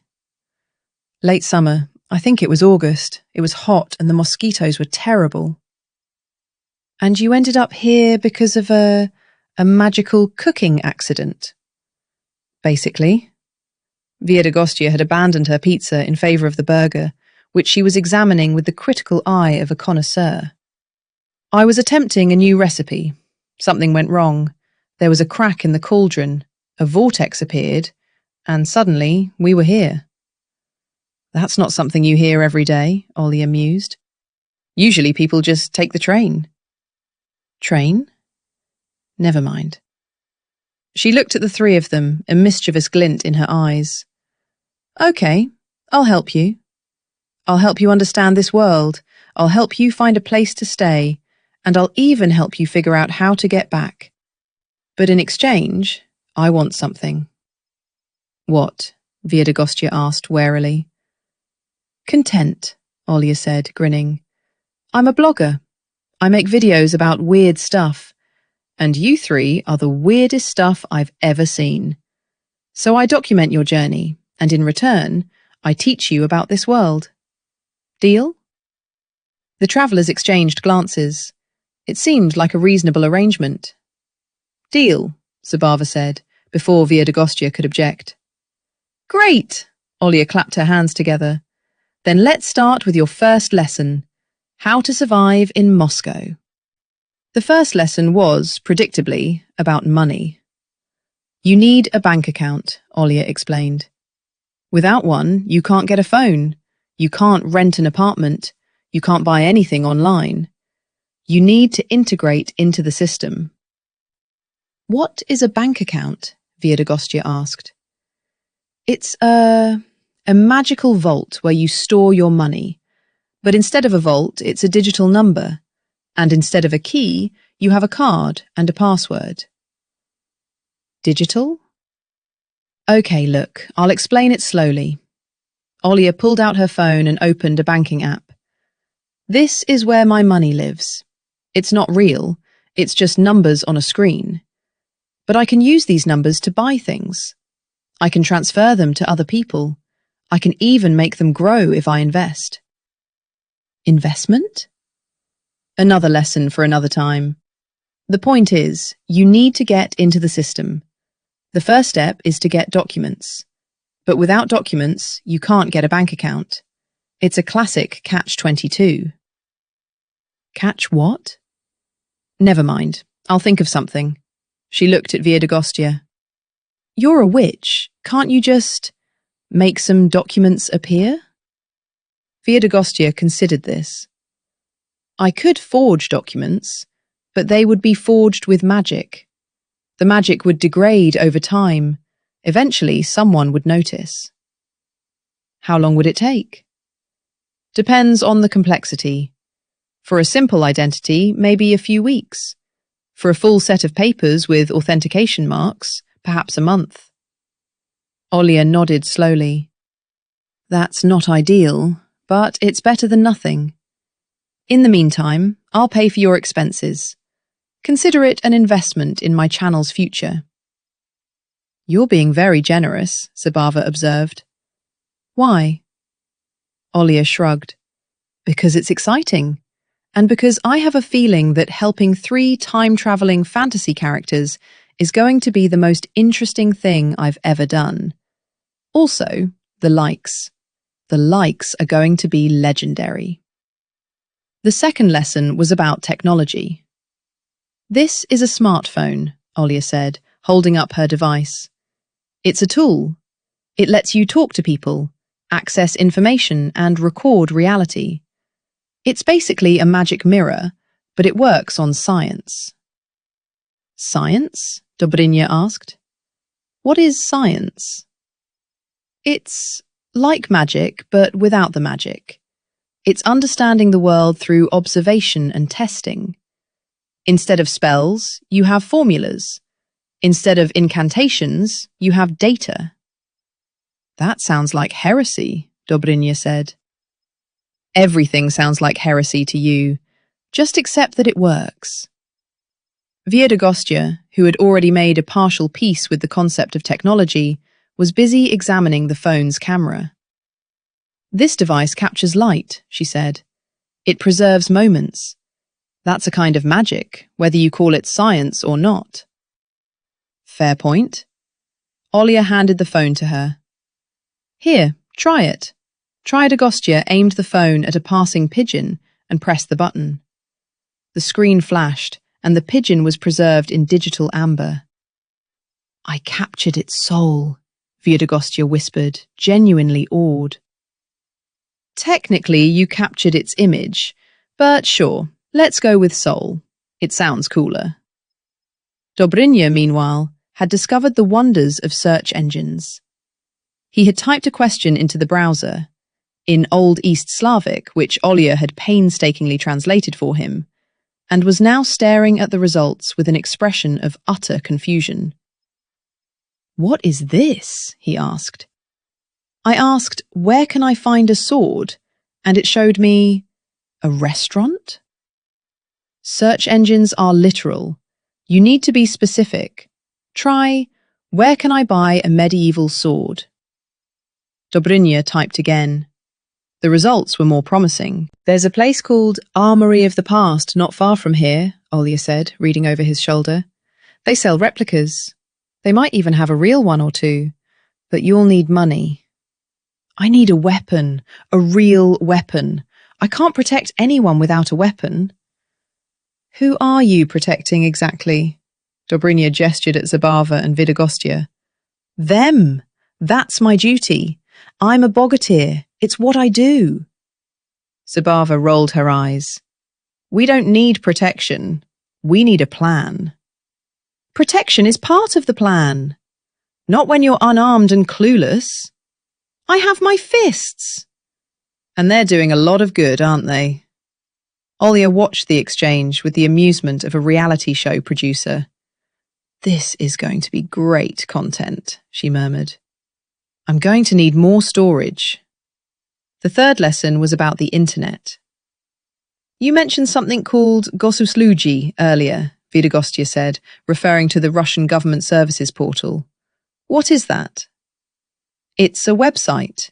You can do all sorts of things there. Pay taxes, apply for documents, register your residence. It's the government's way of digitizing everything. Viedogostya's eyes gleamed. A government portal, a gateway to official power. Perhaps I can use it to find a way back home. That's not how it works. Are you sure? Perhaps this Gogoleva is a portal in the literal sense. A digital portal, yes, but portals are portals. If I can find the right combination of symbols, what you call login and password, I might be able to access the source. Olya laughed. You can't hack the government with magical thinking, Viedogostya. I'm not hacking. I'm conducting an experiment. Before Olya could stop her, Viedogostya had commandeered the computer and was attempting to navigate the Gogoleva website. Her approach was, to put it mildly, unorthodox. First, I need to identify the entry point, she muttered, typing random combinations of letters and numbers into the login fields. The portal requires a key, a combination of symbols that will unlock the path. That's not going to work, Olya said. Patience. I've opened portals before. It's all about the right words at the right time. She began to chant, a low, rhythmic incantation in the old tongue. The computer screen flickered. The website seemed to glitch momentarily. "What are you doing?" Olya asked, suddenly alarmed. "I'm trying to find the resonance. Everything has a vibration, even digital systems. I just need to match the frequency." The screen flickered again. This time, the glitch was more pronounced. The text on the Gogoleva website began to warp and twist, letters rearranging themselves into strange symbols. "That's not good," Olya said, reaching for the mouse. "That's really not good." Viedogostya ignored her. Her chant grew louder, more insistent. The room around them began to feel strange, the air thick with unspent energy. "Stop!" Zabava shouted, grabbing the witch's arm. "You're going to break something." "Break?" Viedogostya's eyes were wild. "I'm not breaking anything. I'm opening a path." The computer screen went black. For a moment, there was silence. Then the lights in the entire building went out. Olya swore. "What did you do?" "I don't know," Viedogostya admitted, suddenly looking sheepish. "But I think I might have, what's the word? Crashed the system." "Crashed the system? You crashed the entire government portal? Do you have any idea what kind of trouble that could cause?" "The portal rejected my key," Viedogostya said, shrugging. "That's all. It just refused to open. It was a test. I was testing." "The test failed," Zabava said dryly. "Spectacularly. Now we have to deal with the consequences." The lights came back on after a few minutes. The computers rebooted. The Gogoleva website, when they checked, was functioning normally. But there was a notification on Olya's phone, an alert from the government's technical support, requesting information about a possible cyber attack at her IP address. "We need to leave," Olya said, her face pale. "Now." "What happened?" Dobrynya asked, confused. "Did the witch break something?" "She broke the internet, that's what happened." Olya grabbed her laptop bag and started shoving her belongings into it. Or at least she tried to. "And they're going to trace it back to me. We need to get out of here before anyone knocks on the door." "That's not fair," Viedogostya protested. "I was just experimenting. There was no malicious intent." "The government doesn't care about intent. They care about results. And the result was a portal-related event that triggered their alarms." They fled the building just as a black van pulled up outside. Olya led them through back streets and hidden passages, eventually arriving at a small apartment in a rundown part of the city. "Welcome to your new home," she said, unlocking the door. "It's not much, but it's safe. For now." The apartment was tiny, barely more than a single room with a kitchenette and a bathroom. But it had a bed, a sofa, and a window that looked out over a courtyard filled with laundry lines and stray cats. "It's cozy," Zabava said diplomatically.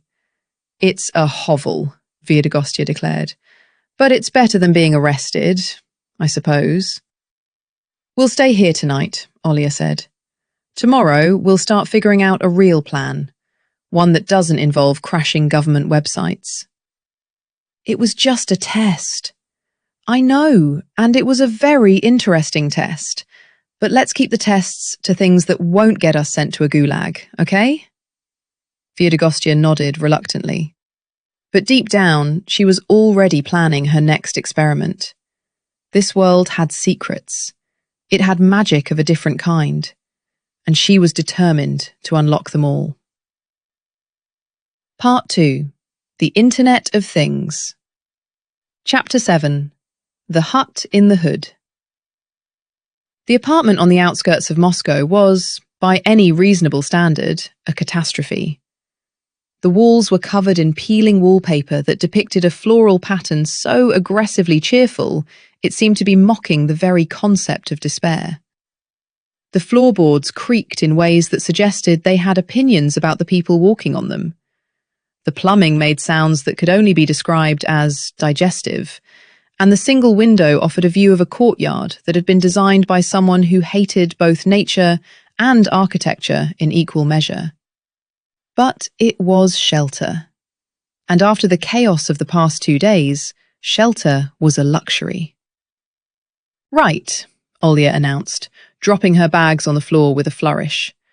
"Welcome to your new home. It's not the Ritz, but it's got 4 walls and a roof. Mostly." "Mostly?" Zabava asked, eyeing a suspicious stain on the ceiling. "There's a small leak in the bathroom. Nothing a bucket can't handle." "A bucket," Dobrynya repeated flatly. "We've travelled through time and space, across dimensions and possibilities, and we're living in a place that requires a bucket.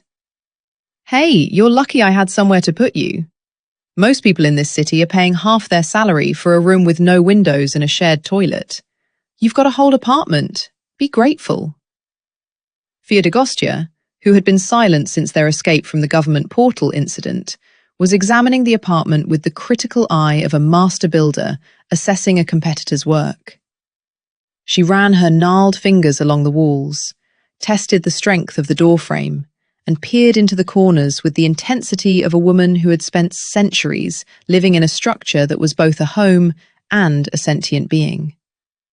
"This place," she announced finally, "has no soul." "That's because it's a rental," Olya said. "Souls are extra." "It's a dead space, hollow, empty. There's no energy here, no life, no—" She struggled for the right word. "No presence." "That's probably a good thing. You don't want a presence. Presences are how you get haunted." "I am a presence. I'm an ancient witch. I'm used to living in a space that respects me. This place doesn't respect me. It doesn't respect anything." Dobrynya, who had been exploring the apartment's single bedroom, emerged with a look of profound disappointment. "There's only one bed," he reported. "We'll share," Zabava said. "It's not ideal, but it's temporary." "Share? As in, sleep together?" "Don't be ridiculous. The bed is clearly big enough for 2. The third person can sleep on the floor." "I'm not sleeping on the floor," Viedogostya declared. "I'm a witch. I require comfort. It's in the contract." "What contract?" "The one I signed when I became a witch. The Otherworldly Council mandated a minimum standard of living for all registered practitioners. Comfortable bedding, adequate heating, access to herbal supplies. This place fails on all counts." Olya snorted. "Welcome to the 21st century. We don't have contracts with the Otherworldly Council. We have contracts with landlords who charge you triple for a closet and call it a cozy studio." "It's an injustice," Viedogostya muttered. "It's capitalism. Get used to it." The first order of business was, predictably, making the space livable. Olya left to buy groceries and basic supplies, leaving the 3 travellers alone in their new domain. Viedogostya immediately began to rearrange the furniture. "What are you doing?" Zabava asked, watching the witch drag the sofa across the floor with surprising strength. "I'm establishing the correct energy flow. The feng shui of this place is atrocious. Everything is pointing the wrong way." "Feng shui? Where did you learn about feng shui?" "From a travelling scholar I ate in the 12th century. He was quite knowledgeable. Pity about the whole being eaten thing, but he made excellent contributions to my understanding of spatial dynamics." She positioned the sofa to face the window, arranged the chairs in a semicircle, and placed a small table in the centre of the room. Then she stood back to admire her work. "Better," she announced. "Now I can feel the energy. It's still not great, but it's functional." Dobrynya, meanwhile, had discovered the apartment's television. He was staring at the blank screen with the expression of a man who had just witnessed a miracle. "What is this?" he asked, poking the screen with his finger. "It's a television," Zabava said, who had seen something similar in the market. It shows moving pictures. Moving pictures? How? I don't know. It's probably magic. Everything in this world is magic, Viedogostya said, joining them at the television. But it's a strange kind of magic. It doesn't require spells or incantations. It just works. You press a button and something happens. She picked up the remote control and examined it with the intensity of a scholar studying an ancient artifact. This is the key, she said. This is the instrument of power. Press this symbol, she pressed the power button, and the device awakens. The television flickered to life, displaying a news channel. The anchor, a polished young woman with perfect hair and a voice like honeyed gravel, was reporting on the weather. The spirit in the box speaks, Viedogostya said, her eyes wide. It speaks to us. That's just a person, Zabava said. A person who's been captured by the box. Captured? Why would anyone capture people and put them in boxes? To show them to other people, I think. It's a form of entertainment. Entertainment? The people in the boxes are entertained? Or they entertain others? Yes. Ah, very clear. They watched the news for a while, trying to make sense of the images and sounds. The anchor talked about something called inflation, which Viedogostya assumed was a magical condition. She talked about elections, which Dobrynya interpreted as a form of trial by combat. And she talked about traffic, which Zabava correctly identified as the modern equivalent of getting stuck in a bog. This world is obsessed with itself, Viedogostya observed. It can't stop talking about its own problems. That's what news is, Zabava said. It's information about what's happening in the world. But most of it isn't happening to them. It's happening to other people. They just watch it, like a performance. That's actually a very good observation, Zabava admitted. They watch other people's lives instead of living their own. It's a form of vicarious existence. They've outsourced their experiences. Dobrynya, who had grown bored with the news, began flipping through the channels. He stopped at a sports broadcast, a football match, though he didn't know it yet. These men are fighting, he observed, watching the players chase the ball. But they're not using weapons, and they're not trying to kill each other. What's the point? It's a game, Zabava said. They're competing. Competing? For what? Honor, I suppose, and money. They're being paid to fight without weapons. This is absurd. He watched for a few more minutes, his brow furrowed in concentration. Then, slowly, a smile spread across his face. I understand now, he said. They're trying to put the round thing in the net. The other side tries to stop them. It's like a siege, a miniature siege. It's a bit more complicated than that, but sure, it's a siege. I like this game. It's honest. No one dies, but everyone tries their best. That's how life should be. Viedogostya snorted. Life isn't a game. Life is a struggle. A series of challenges to be overcome. That's why I eat people. It's honest. It's natural. You just like eating people, Zabava said. Also true, but the struggle is part of it. The hunt, the preparation, the marinade, all of it. Dobrynya had found another channel now, one showing a nature documentary. He was mesmerized by the images of animals in the wild. Look at that creature, he said, pointing at a bear on the screen. It's magnificent. I've killed many bears in my time. They're noble opponents. That one is in a forest, Zabava observed. A forest like the one we left. A forest without witches, Viedogostya said pointedly. A forest without chicken-legged huts, Dobrynya countered. Perhaps, but the forest is still there. The trees are still standing. The animals are still living. Some things don't change, even when everything else does. She was right, in a way. The forest was eternal. The world might change around it, but the trees kept growing, the animals kept hunting, and the earth kept turning. It was a comforting thought.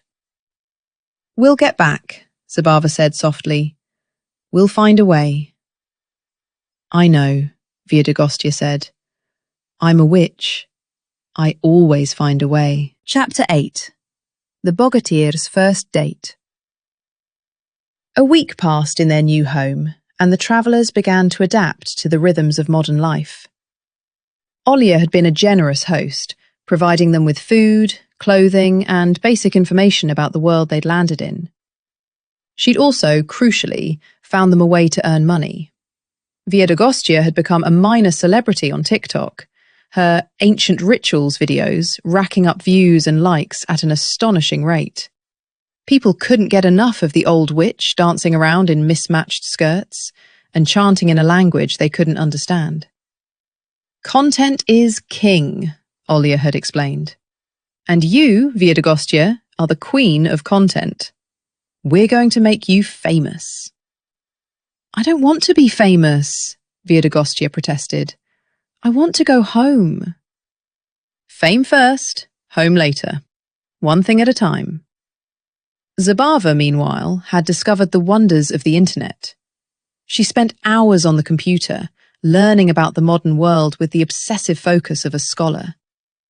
She'd discovered Etsy and become fascinated by the idea of selling her handcrafted goods online.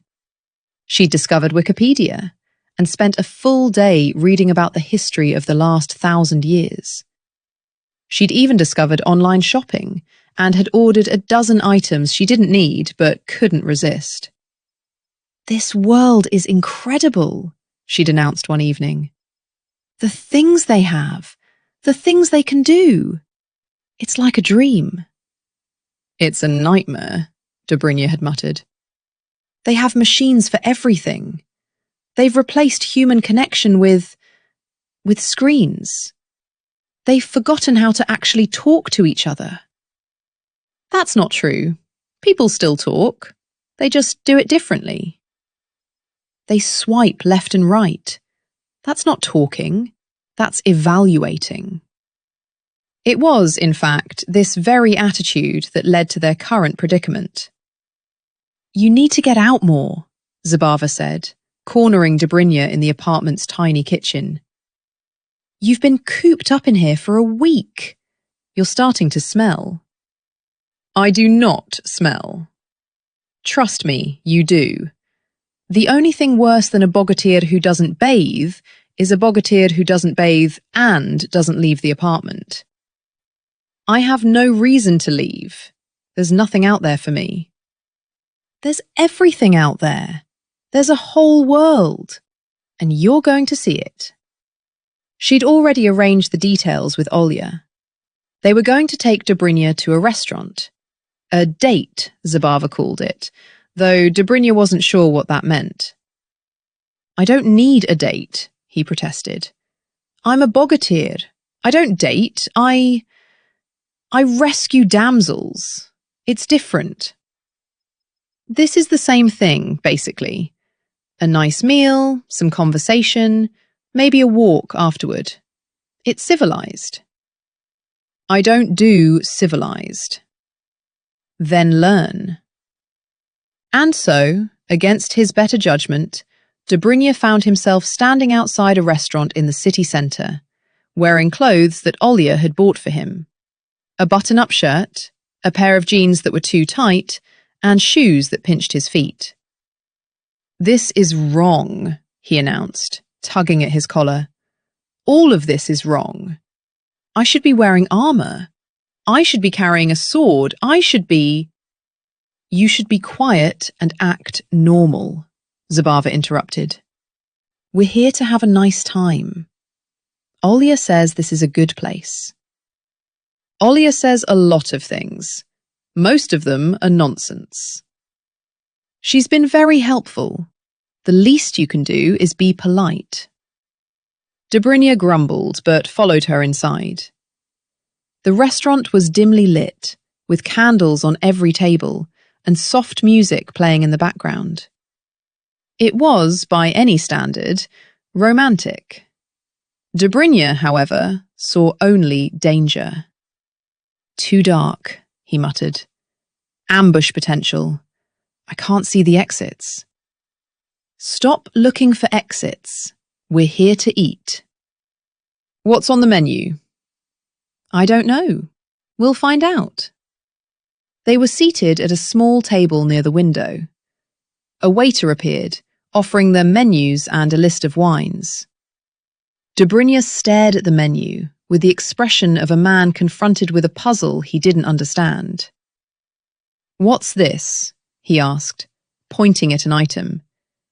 It's in a language I don't know. It's French. It's a fancy restaurant. Olya picked it. French? They're not even Russian? Why are we eating foreign food in the middle of Moscow? The food's good, Dobrynya. Just trust me. Trust is earned. You haven't earned it yet. Zabava sighed and ordered for them both, choosing a selection of dishes that she hoped Dobrynya would find acceptable. The waiter nodded and disappeared. Now, she said, folding her hands on the table, we need to talk. About what? About you. About your attitude. About the way you've been acting since we arrived here. Dobrynya shifted uncomfortably. I don't know what you're talking about. Yes, you do. You've been grumpy, rude, and impossible to talk to. You complain about everything. You refuse to adapt. You're like an old man who's been told he can't do things the way he used to. I'm not old. I'm in my prime. Physically, maybe, but mentally, you're stuck. You're clinging to the past because you're afraid of the future. I'm not afraid. It's all wrong. Everything's wrong. The way people live, the way they think, the way they behave. None of it makes sense. It doesn't make sense to you because you're not used to it. But that doesn't mean it's wrong. It's just different. It's not different. He struggled to find the right word. He was a hero, a warrior, a man who had spent his life following a clear set of rules. The world he'd grown up in had been simple. You fought the monsters, you protected the weak, you rescued the maidens. The rules had been written by God and the Tsar, and everyone knew their place. But here, there were no rules. Or rather, there were too many rules, and none of them made sense. Women did whatever they wanted. Men were confused and uncertain, and everyone, absolutely everyone, was glued to their phones. It's chaos, he finally said. That's what it is. It's organized chaos. Maybe that's the point, Zabava said softly. Maybe chaos is the natural state of the world. All the rules we had were just ways of pretending otherwise. That's nihilism. That's honesty. The food arrived, interrupting their conversation. Dobrynya looked at his plate with suspicion. What is this? It's steak, with vegetables. Where's the potatoes? On the side. The bread? On the table. Ale? We're having wine. I don't like wine. It's too civilized. Zabava laughed. You want ale? You want to drink like a peasant in a tavern? I don't see the problem with that. Because we're in a civilized establishment. Act civilized. Dobrynya took a bite of the steak. It was, to his surprise, delicious. He chewed slowly, savouring the flavour. This is good, he admitted. But I still miss the potatoes. Potatoes haven't been introduced to Russia yet. What? Potatoes. They weren't brought to Russia until the 17th century. How do you know that? I read it on the internet. Ah, of course. The internet knows everything. It does, actually. It's quite impressive. Dobrynya took another bite, then set down his fork. I miss the old world, he said quietly. I miss the simplicity, the certainty. I knew who I was, what I was supposed to do. Here, I'm nothing. You're not nothing. You're a good man trying to figure things out. I don't know how to be good here. The rules are different. The expectations are different. I don't know how to act. You act the same way you did before. You protect people. You help people. You fight for what's right. But what's right? Everything's changed. What if what I thought was right is actually wrong? Zabava reached across the table and took his hand. Then you learn. That's what people do. They learn and they grow. Dobrynya looked at her hand on his. It was the first time a woman had touched him without either screaming or crying.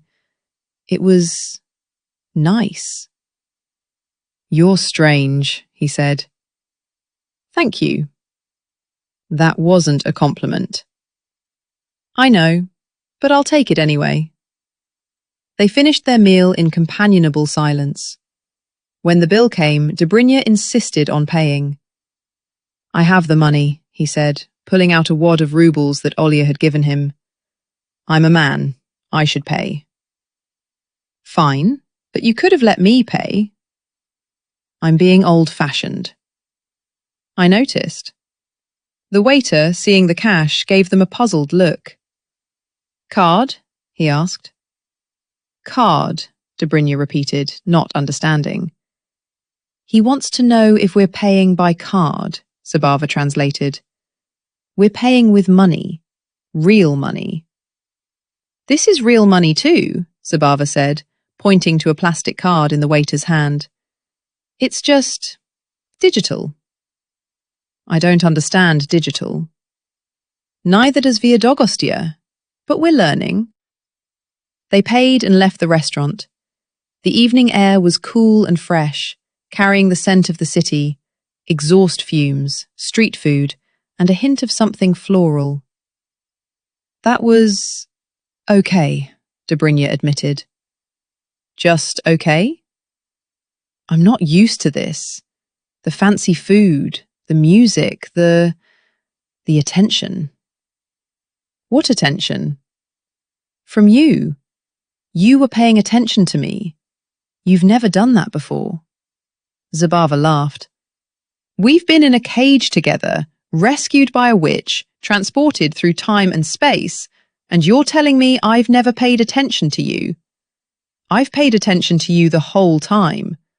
I just didn't want to encourage your bad habits. My bad habits? The hero complex, the need to save everyone, the way you try to control everything. I don't try to control everything. Yes, you do. You tried to control the situation in the witch's hut, and you failed. You tried to control our situation here, and you failed. You're not very good at controlling things, are you? I'm a hero. Heroes control things. Heroes protect. They don't control. Dobrynya was silent for a moment. Then he said, You're right. Of course I am. I'm always right. No, I mean, you're right about the control thing. I've been trying to control everything, and I've been making everything worse. Welcome to the world, Zabava said. Now, are you going to walk me home, or do I have to do this myself? I'll walk you. It's the right thing to do. It's also the old-fashioned thing to do. I'm old-fashioned. I'm trying to learn new things, but I'm still old-fashioned. That's okay. Old-fashioned can be charming, as long as it's not annoying. I'm trying not to be annoying. You're succeeding. Mostly. They walked back through the streets of Moscow, past the lights and the shops and the endless stream of people. It was strange to be in a place so foreign, yet to feel something approaching normal. Maybe I can get used to this, Dobrynya said. Maybe you can. Maybe I can even like it. Let's not get ahead of ourselves. Zabava smiled, and for a moment the world felt almost right. Chapter 9. The Witch in the Office. Meanwhile, Viedogostya had found employment. It was not, as one might expect, a position befitting her ancient powers and considerable magical abilities. No, she had become a cleaning lady. You want me to do what? She'd demanded when Olya first suggested it. It's a job, it pays money, and it gets you out of the apartment. I'm a witch. I don't clean. I curse. You can curse and clean at the same time. Multitasking. I don't have to do this. I have my TikTok fame. I can make money from that. TikTok doesn't pay immediately, and you need a regular income to establish a paper trail. The government gets suspicious if you don't have a job. The government is suspicious anyway. Why does it matter? It matters because we need documents. And to get documents, we need a legitimate work history. Trust me on this. I've dealt with the bureaucracy before. It's the worst enemy you'll ever face. Viedogostya had reluctantly agreed, which is how she found herself standing in the middle of a modern office building, armed with a mop and a bucket, surrounded by cubicles and fluorescent lighting and the constant low hum of air conditioning. The client was a large tech firm, the kind of place where young people in jeans and hoodies stared at screens and talked about things like synergy and vertical integration. Viedogostya had no idea what these words meant, but she assumed they were some form of ancient corporate magic. Right, her supervisor said, a harried woman named Natasha, who seemed perpetually on the verge of a breakdown. Your job is to clean this floor, everything on this floor. The bathrooms, the kitchen, the cubicles, the meeting rooms, everything. Everything, Viedogostya repeated, her tone flat. Yes, everything. We have a strict schedule. The trash needs to be emptied by 9, the floors need to be vacuumed by 10, and the bathrooms need to be spotless by 11. Got it? Got it. Good. I'll be back in an hour to check on your progress. Natasha vanished, leaving Viedogostya alone with her mop and her bucket, and a profound sense of humiliation. I am an ancient witch, she muttered to herself. I have seen empires rise and fall. I have cursed kings and eaten heroes.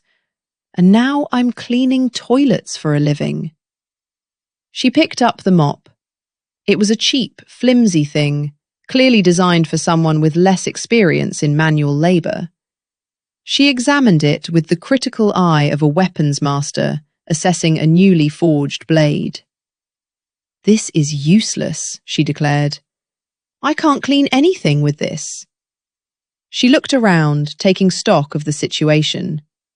The office was large, with dozens of cubicles and a variety of surfaces that needed attention. A normal person would spend hours trying to clean it. A normal person would be exhausted and frustrated. But Viedogostya wasn't normal.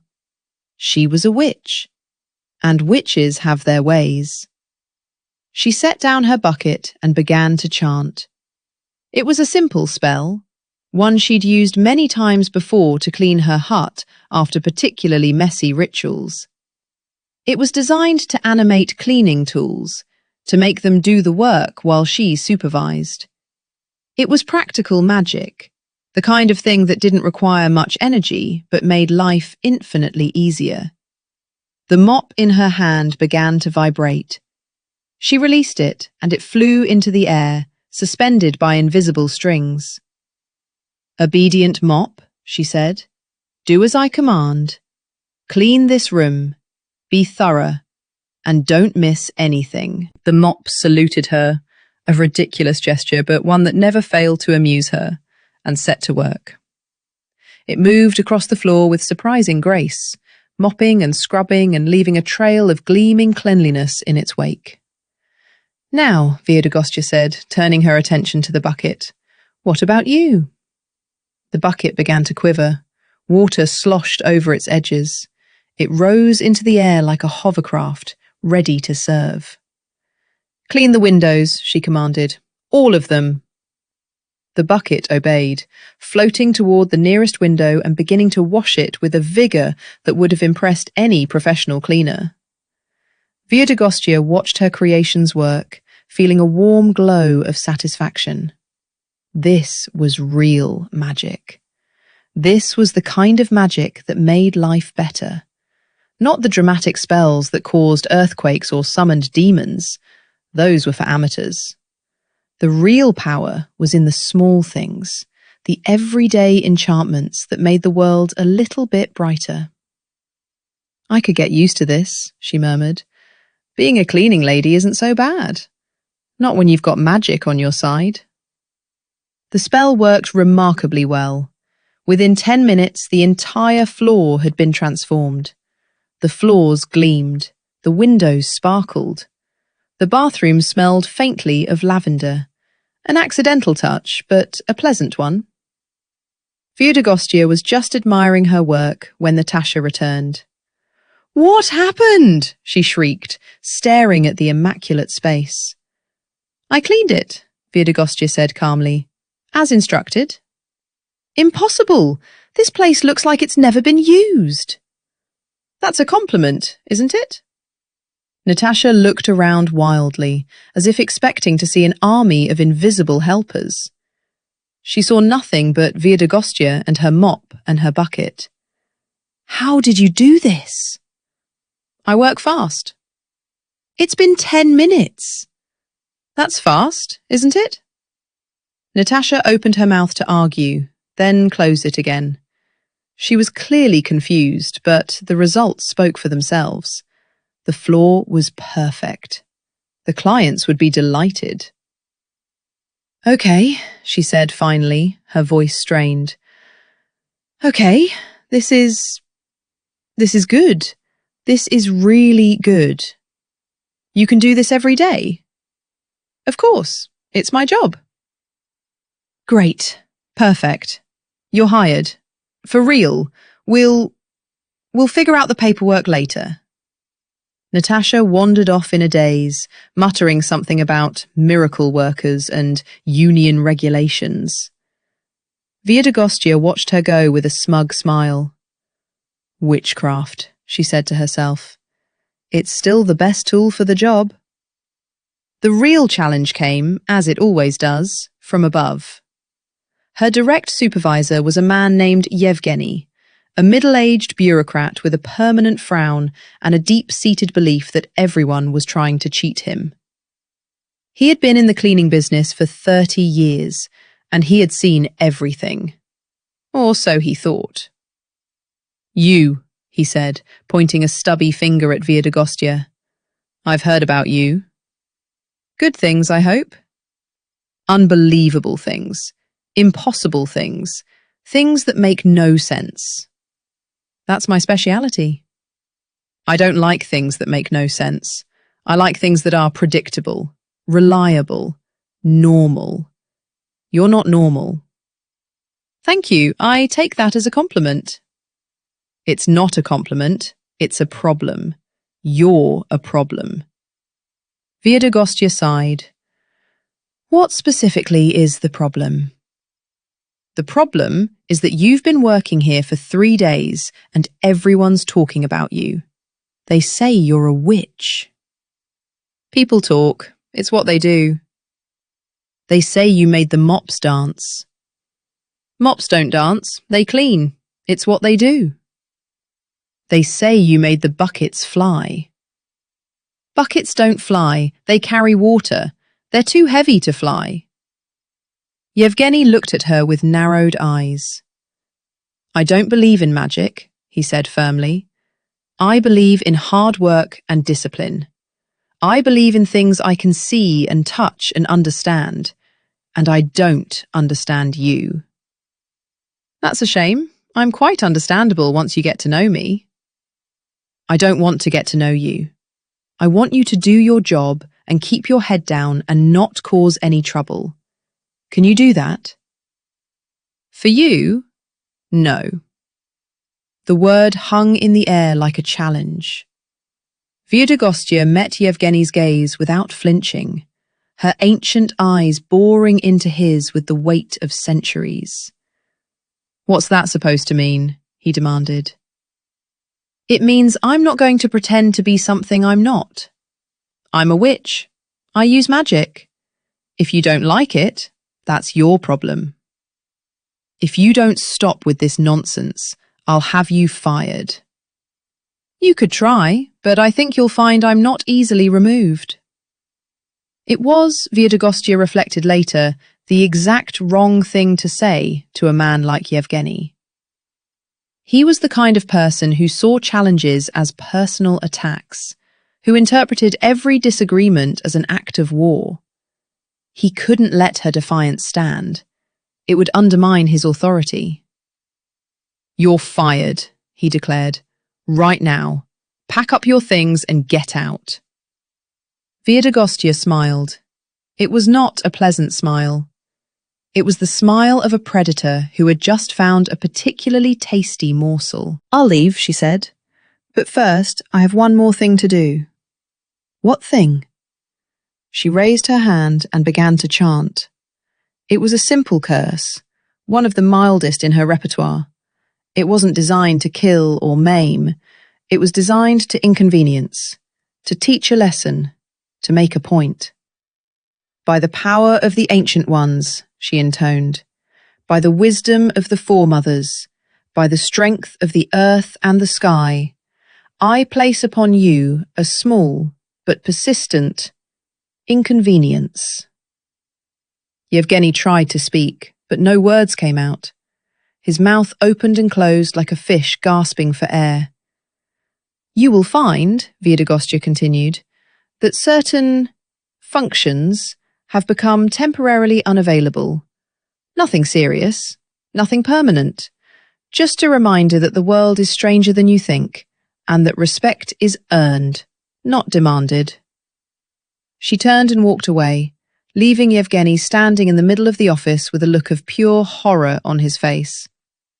That, she murmured to herself, was thoroughly satisfying. The effects of the curse, it turned out, were exactly as she'd intended. For the next 3 days, Yevgeny found himself unable to speak to women without stammering. Every time he tried to give a female employee an order, the words came out garbled, like he was speaking a foreign language. His authority, already shaky, evaporated entirely. The female employees, who had been suffering under his tyrannical rule for years, suddenly found themselves free. They started working more efficiently, communicating more effectively, and generally enjoying their jobs for the first time in memory. What happened? Natasha asked, watching Yevgeny struggle to give instructions to a female intern. He's like a different person. I have no idea, Viedogostya lied. Perhaps he's finally realized that women are human beings too. That's impossible. He's been a misogynist for 30 years. People change. It's a miracle. Maybe you're right. Maybe it's a miracle. Viedogostya smiled. Maybe it is. She had learned something in this world, something important. Power wasn't always about domination. Sometimes it was about liberation. Sometimes the best spell you could cast was one that helped people see themselves and each other in a new light. She thought about what Zabava had said in the restaurant, about learning and growing and adapting. Maybe there was something to it. Maybe being stuck in the modern world wasn't the worst thing that could happen to her. Maybe it was the best thing. As the weeks passed, Viedogostya became a legendary figure in the cleaning industry. Her reputation spread through word of mouth. The witch who could clean an entire building in an hour, who never broke a sweat, who left every surface gleaming like it had been polished by angels. Other clients began to request her specifically, willing to pay premium rates for her services. She found herself in demand, and with demand came money, and with money came freedom. "You know," she said to Olya one evening, "I never expected to be a cleaning lady. In the old world, I was a terror, a monster, a legend of fear and dread. And now I'm just a worker. How do you feel about that?" Strange, but not unpleasant. There's something satisfying about a job well done, about seeing the results of your work, even if it's just a clean floor. "That's the spirit," Olya said. "You're adapting." "I'm surviving. There's a difference." "Is there?" Viedogostya thought about it. "Yes," she said finally. "Surviving is just staying alive. Adapting is... it's making the new world your own. It's finding your place in it." "And have you found your place?" "Not yet, but I'm working on it." Chapter 10. In Search of the Chicken-Footed Hut. The obsession with the hut began, as these things often do, over breakfast. "I can't find it," Viedogostya announced, pushing aside her bowl of porridge. "I've looked everywhere. It's gone." "Your porridge?" Dobrynya asked, confused. "My hut. The chicken-footed hut. The only real home I've ever known. It's vanished." Zabava looked up from her phone. "Are you sure? Maybe it's just parked somewhere else." "Parked? I don't park it. It moves. That's the whole point. It's a moving hut. It travels. It finds me wherever I am." "Then why can't you find it now?" "Because this world is different. The energy is different. The ley lines are distorted. Everything is wrong." She'd been trying for days to locate her beloved hut, using every tracking spell she knew. She'd consulted the stars, or rather the satellite images on Google Maps. She'd tried to scry for it using a glass of water and a reflection from her phone screen. She'd even attempted to call it, using a ritual that involved burning certain herbs and chanting in the old tongue. Nothing had worked. "I need to find it," she said, her voice taking on an edge of desperation. "It's not just a home. It's a vessel, a source of power. Without it, I'm limited. I can't access my full abilities." "Limited how?" Zabava asked. "Limited in ways I don't want to talk about. Limited in ways that could get us all killed." Olya, who had been listening from the doorway, stepped into the room. "Maybe I can help," she said. "I've been looking into this whole time travel thing. There might be a connection." "A connection?" "Yeah, see, when you came through the portal, you didn't just bring yourself. You brought the hut, right?" "Yes, the whole thing came through with us." "So maybe the hut is still here. Somewhere in Moscow, it just got displaced." "Displaced where?" "I don't know, but I know someone who might be able to help." She led them to a small shop in an alleyway, a place that was easy to miss if you weren't looking for it.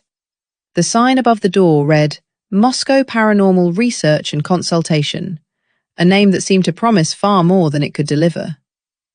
The shop was run by an elderly man named Anton, who had spent his entire life studying the supernatural and was convinced that aliens were responsible for the rise of the internet. "Time travel," he said, stroking his beard thoughtfully. "Unusual, rare, usually caused by a disruption in the temporal fabric, often related to planetary alignments or—" "It was a cooking accident," Viedogostya interrupted. "Excuse me?" "A cooking accident. I was trying a new recipe and the cauldron broke and there was a portal and suddenly we were here. That's it." Anton blinked. A cooking accident? That's not the kind of thing I usually hear. Life is full of surprises. Anton pulled out a map of Moscow, an old one dating back to the early 1900s. It showed the city as it had been, before all the modern buildings and infrastructure had been built. The streets were different. The landmarks were different. The city was smaller, quieter, less frenetic. Look, he said, pointing to a spot on the map. This is where the old forest used to be, the one that covered this area before the city expanded. If your hut is anywhere, it'll be here. Viedogostya studied the map, her eyes tracing the lines and symbols. This is where we came through, she said, pointing to a different spot. The portal opened here. Interesting. That's a convergence point. Several ancient energy lines intersect there. It's a hotspot for weirdness. Weirdness? Paranormal activity, strange occurrences, people seeing things they shouldn't see. It's one of the most active spots in the city. Viedogostya nodded slowly. That makes sense. The portal would naturally open at a point of high energy. So the hut should be somewhere nearby, maybe in this area. Anton circled a section of the map. You could try there. Thank you, Viedogostya said, taking the map. You've been very helpful. I'm always happy to help a fellow researcher of the weird, Anton said. It's my calling. They left the shop and headed toward the area Anton had indicated. It was now a business district, filled with offices and shops and the endless noise of urban life. This place is a cemetery, Viedogostya said, looking around. A cemetery for the old world. Everything that was here is gone. Progress, Olya said. It's what we do. Progress is just destruction with a new name. They walked through the streets, Viedogostya holding the map and occasionally stopping to consult it. She could feel the energy here, faint but present. The remnants of the old forest buried beneath layers of concrete and steel. Where is it? She murmured, closing her eyes. Where is my home? She reached out with her senses, trying to feel the familiar presence of her hut. For a moment she thought she felt something, a flicker of warmth, a whisper of recognition. Then it was gone. Nothing, she said, opening her eyes. There's nothing here. Maybe it's not in this world anymore, Sabava suggested. Maybe it went somewhere else. No, it's here. I can feel it, but it's hiding. Why would it be hiding? Perhaps because you're not the only one looking for it. The voice came from behind them, a woman's voice, sharp and cold and filled with barely concealed malice. They turned to find themselves facing a small group of people, all dressed in dark clothing and carrying equipment that looked both technological and vaguely occult. Who are you? Viedogostya demanded. Let's call ourselves interested parties, the woman said. We've been tracking the energy signature from your arrival. We know about the portal. We know about the hut. And we want to find it. Why? Because it contains the Book of Veds, the ancient text, the source of all power. And we want it. Viedogostya's blood ran cold. The Book of Veds. She'd thought it was lost, hidden somewhere in the hut, protected by ancient wards and never to be found. But these people knew about it. They knew what it was. Get out of our way, she said, her voice low and threatening. I don't think so, the woman said, gesturing to her companions.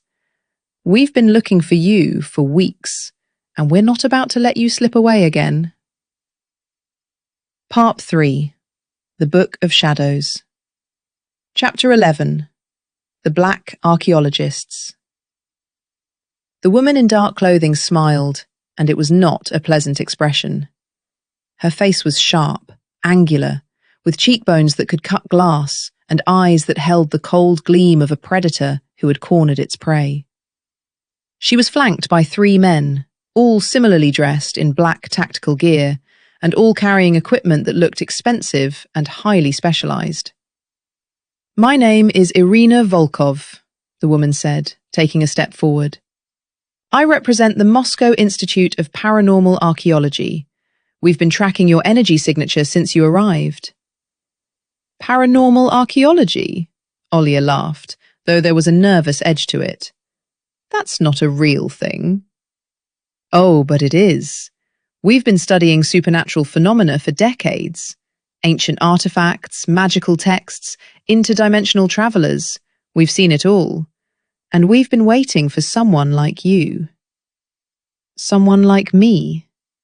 Viedogostya's voice was flat, controlled, but her eyes were blazing. "What do you mean by that?" "I mean exactly what I said. Someone who possesses the Book of Veds. Someone who can access its power. Someone who can help us achieve our goals." Viedogostya felt a chill run down her spine. The Book of Veds. She'd kept it hidden for centuries, protected by wards and spells so powerful that even she had trouble accessing it. It contained knowledge that could reshape the world, knowledge that had been sealed away for good reason. "I don't know what you're talking about," she said. "Don't play games with me, old woman." Irina's smile vanished, replaced by a look of cold contempt. "We've been monitoring you since your arrival. We know about the cooking accident, we know about the portal, and we know about the book. You're not as clever as you think." "Clever enough to evade you for this long?" "Evade? You've been hiding in plain sight, posting videos on TikTok for God's sake. Did you really think we wouldn't notice?" Viedogostya winced. In hindsight, the TikTok fame had been a terrible idea. It had made her visible, made her trackable, made her a target. "Look," Olya said, stepping forward with her hands raised. "Let's all just calm down and talk about this. There's no need for violence." "We're not here to be violent," Irina said smoothly. "We're here to negotiate. We want the book. You want to go home. We can help each other." "Help each other," Viedogostya repeated. "How?" "We have resources, contacts, the ability to open portals of our own. If you give us the book, we can send you back to your own time. It's a fair trade." "Fair? You're threatening me." "I'm not threatening, I'm offering. There's a difference." Viedogostya looked at her companions. Zabava was watching the scene with keen interest, her phone already in hand, recording everything.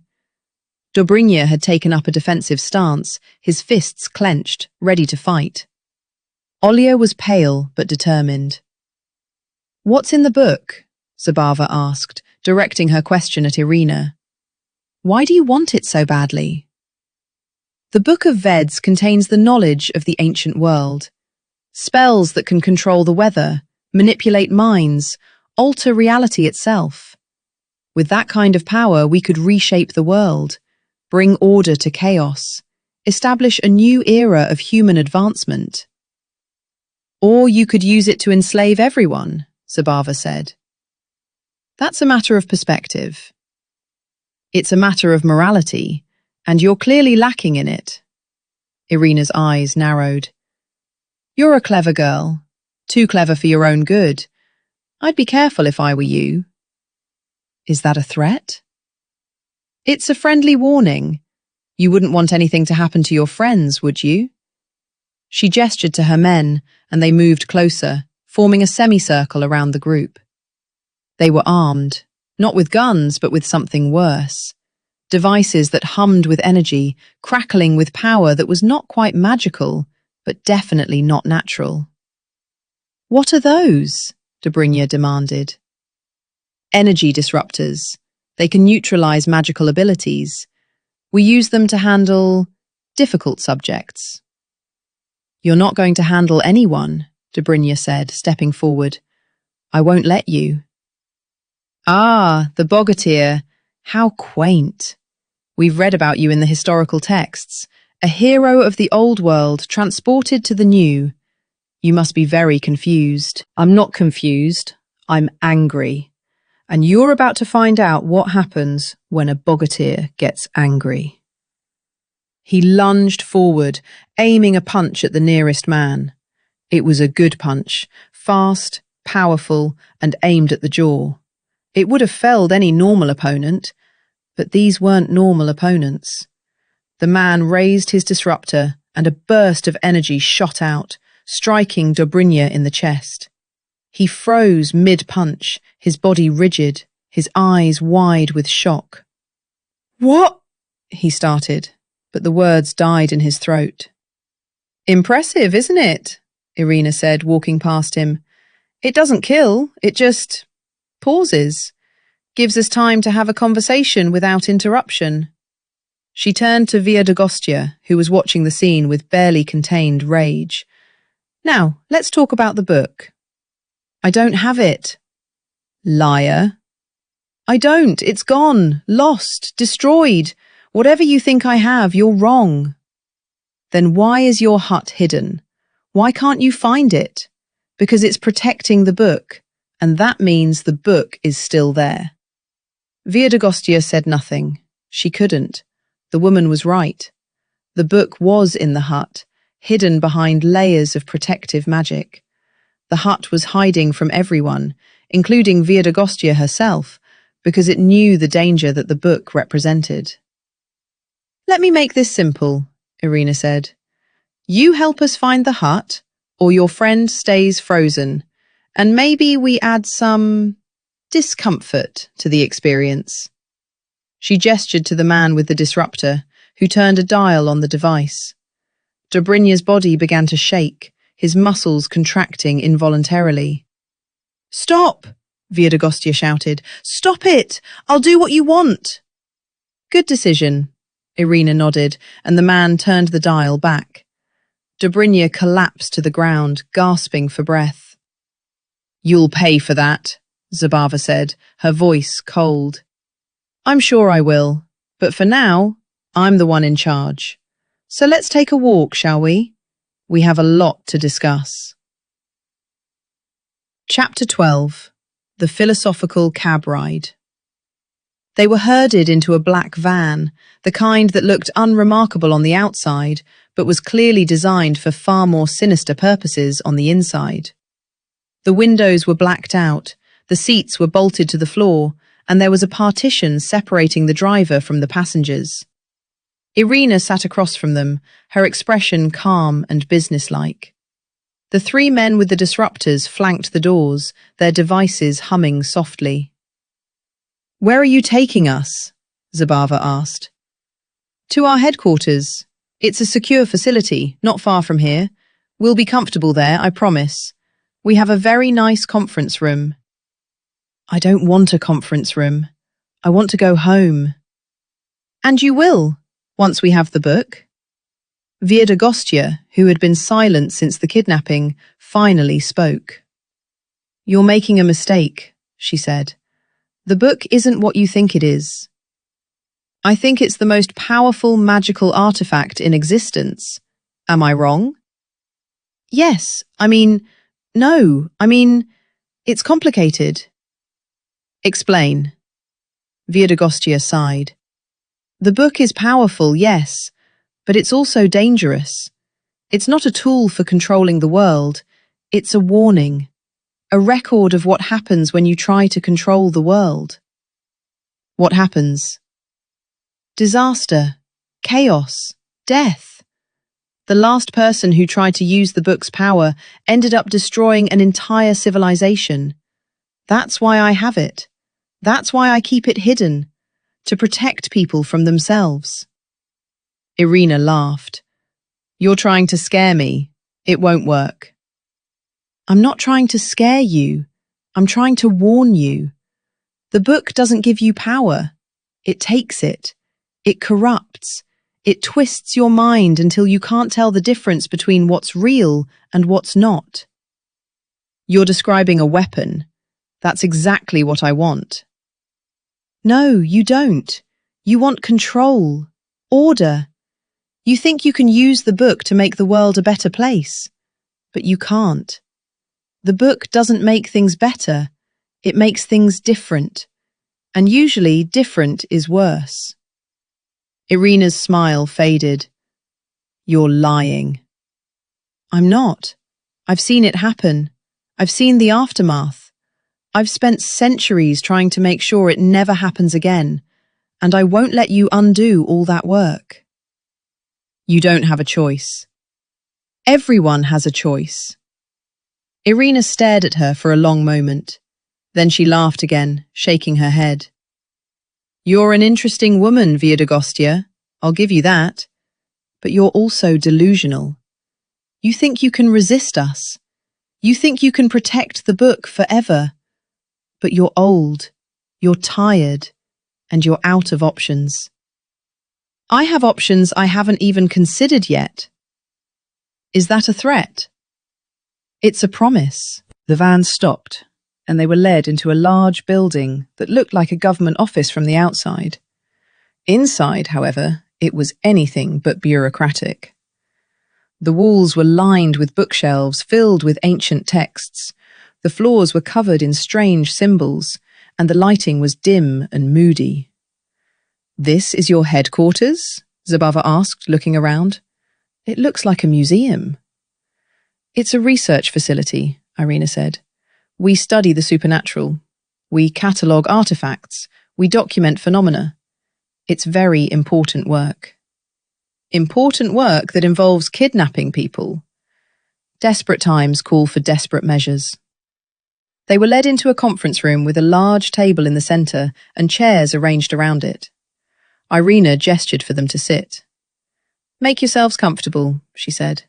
We have a lot to discuss. I'd rather stand, Dobrynya said, still rubbing his chest where the disruptor had struck him. Suit yourself, but you might want to sit down for this. She pulled out a laptop and opened it, revealing a series of images. Maps, photographs, and what looked like satellite imagery. We've been tracking your hut, she explained. It's been moving around the city, trying to stay hidden, but it can't hide forever. We've narrowed down its location to a few possible spots. With your help, we can pinpoint it exactly. I'm not going to help you, Viedogostya said. You already agreed to help me. I agreed to stop you from torturing my friend. I didn't agree to help you find the book. The distinction is meaningless. Not to me. Irina sighed. You're being difficult, Viedogostya. I don't appreciate difficult people. Get in line. It was then that Zabava spoke up. I have an idea, she said, her voice calm and measured. You want the book, right? And we want to go home. So why don't we make a deal? A deal? What kind of deal? We help you find the book. In exchange, you send us back to our own time, and you leave us alone. Irina's eyes narrowed. You'd betray your own witch. I'm not betraying anyone. I'm trying to survive. There's a difference. She's lying, Viedogostya said. She would never... Let me finish, Zabava interrupted. We help you find the book. You send us home. But we don't give you the book. We just show you where it is. What you do with it after that is your problem. Irina considered this. And how do I know you'll follow through? Because I'm giving you my word, and my word is worth more than anything you could offer. Your word? In the old world, maybe that meant something, but this is the new world. We don't deal in words, we deal in guarantees. What kind of guarantee? Irina smiled. We keep one of you here as a hostage. If the rest of you find the book and bring it to me, I'll release the hostage. If you try to trick me, the hostage dies. That's barbaric, Dobrynya said. That's practical. Which one of you volunteers? Me, Viedogostya said immediately. I'll stay. No, Zabava said. You're the only one who can find the hut. You have to go. I'll stay. You? You're just a girl. I'm a girl who knows how to survive. I've been doing it my whole life. Trust me, I can handle this. Viedogostya looked at her for a long moment. Then she nodded slowly. Fine, she said. You stay. We go find the book. But if anything happens to you, I swear to the ancient gods, I will destroy everything you love. I will make your life a living hell." "That's a very dramatic threat," Irina said, "but I'll take it under advisement." She gestured to one of her men, who stepped forward and took Zabava by the arm. "I'll be fine," Zabava said, as she was led out of the room. "Just find the book and come back, and don't do anything stupid." "You're asking a lot," Dobrynya muttered. "I'm asking you to be smart. That's not the same thing." She was gone, and the room felt emptier for her absence. Chapter 13. The Ritual of the Modern World. The hunt for the hut began in earnest the next morning. Viedogostya, Dobrynya, and Olya had been released from the facility with a tracker implanted in Olya's phone. "Just in case you try to run," Irina had explained cheerfully. They had 3 days to find the hut and bring the book back, or Zabava would suffer the consequences. "We need a plan," Olya said, as they stood on the street outside the facility. "We can't just wander around Moscow hoping to find a magical hut." "I can find it," Viedogostya said. "I just need the right tools." "What kind of tools?" "Salt, sage, a chicken feather, and access to the internet." "The internet? What do you need the internet for?" "I need to find a map of Moscow's ley lines, the ancient energy paths that run through the city. If the hut is hiding, it's hiding along one of those paths. The internet can show me where they are." Olya looked skeptical, but she pulled out her phone and started searching. "Ley lines, Moscow," she muttered, typing. "Okay, there's a lot of stuff here. Some of it looks like nonsense." "It's not nonsense, it's geography. The lines of power that run through the earth. They've been there since the beginning of time." "Right, ancient energy paths. Sounds like something from a fantasy novel." "Fantasy novels are based on reality. Just because you don't understand something doesn't mean it's not true." Olya found a map showing the ley lines of Moscow, a series of intersecting lines that crisscrossed the city in a complex pattern. Viedogostya studied it carefully, her fingers tracing the lines. "Here," she said, pointing to a spot on the map. "This is where the energy is strongest. The hut will be there." "That's the botanical garden," Olya said. "It's a big park in the city centre. Lots of trees, lots of green space. Perfect place for a magical hut to hide." "Then let's go." They took a cab to the botanical garden, a sprawling park that was a green oasis in the heart of the concrete jungle. It was the kind of place where you could almost forget you were in a city, where the noise of traffic faded into the background and the only sounds were birdsong and the rustle of leaves. "This is it," Viedogostya said, stepping out of the cab. "The energy is strong here. I can feel it." They walked through the park, following the ley lines as they wound through the trees and across the lawns. It was a beautiful place, peaceful and serene, with flowers blooming and children playing and couples walking hand in hand. But Viedogostya wasn't looking at the beauty. She was looking for the anomaly, the place where the energy was different. "Here," she said, stopping in front of a grove of ancient oaks. "It's here." The grove was unremarkable, just a cluster of old trees with gnarled branches and thick trunks. But Viedogostya could see what others couldn't. The shimmer in the air, the faint outline of a structure that was trying not to be seen. "It's cloaked," she said. "The hut is cloaked. That's why I couldn't find it before. It's hiding from everyone." "How do we break the cloak?" Dobrynya asked. "With a ritual. A simple one. A call for the return of the lost." She reached into her pouch and pulled out the ingredients she'd prepared: salt, sage, and a chicken feather. She arranged them in a circle around the grove, chanting softly as she did. "By the power of the ancient ones," she intoned. "By the wisdom of the foremothers. By the strength of the earth and the sky. I call upon the lost to return. I call upon the hidden to reveal itself. I call upon my home to come back to me. The air shimmered. The outline of the hut became clearer, more distinct. And then, with a sound like wood groaning and metal creaking, the hut materialized before them. It was exactly as she remembered it. The chicken legs, the sloping roof, the smoke curling from the chimney. It was battered and worn, scarred by the journey through time and space, but it was home. My hut, Viedogostya breathed. My beautiful, beautiful hut. She approached it slowly, her hand reaching out to touch the rough wood of its walls. The hut seemed to recognize her, leaning into her touch like a cat seeking affection. I missed you, she whispered. I missed you so much. Okay, that's very touching, Olya said. But we don't have time for a reunion. We need to find the book and get back to Zabava before Irina does something terrible. Viedogostya nodded, reluctantly pulling herself away from the hut. She led them inside, moving through the familiar space with the confidence of a woman who had lived there for centuries.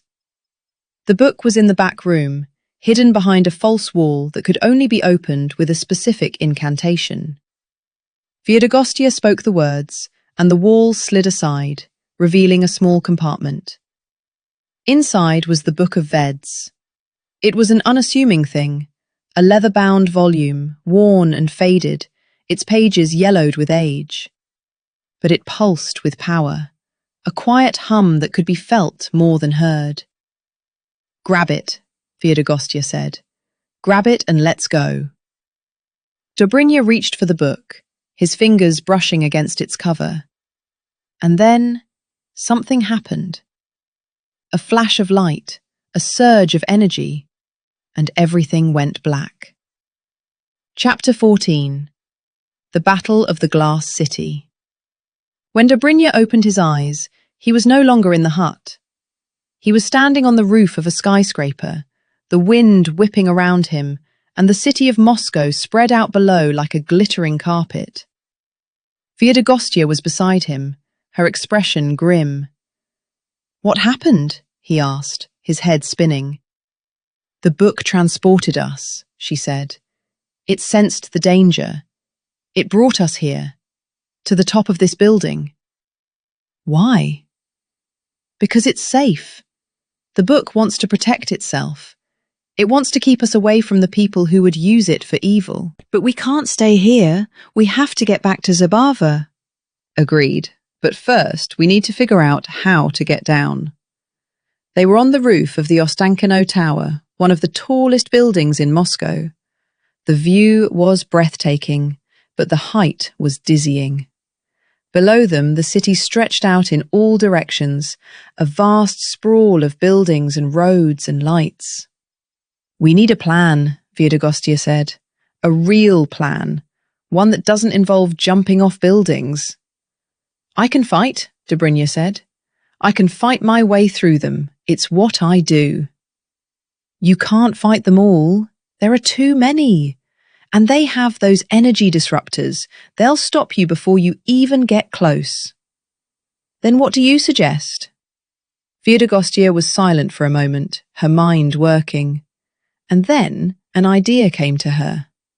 We use the book, she said. We use its power against them. What? You said the book was dangerous. You said it shouldn't be used. I know what I said. But desperate times call for desperate measures. We need to get Zabava back, and the book is the only way. But you warned us. I warned you about what happens when you try to control the world. I'm not trying to control anything. I'm trying to protect my friends. There's a difference. She opened the book, and the pages fluttered open to a spell she had never seen before. It was written in a language that was older than any she knew, but somehow she understood its meaning. By the power of the ancient ones, she began. By the wisdom of the foremothers. By the strength of the earth and the sky, I call upon the forces of nature to assist me. I call upon the wind to carry my message. I call upon the light to guide my path. I call upon the world to listen. The words echoed across the roof, and the sky responded. Clouds gathered, and the wind picked up, swirling around them like a protective barrier. "What's happening?" Dobrynya asked, his voice barely audible over the roar of the wind.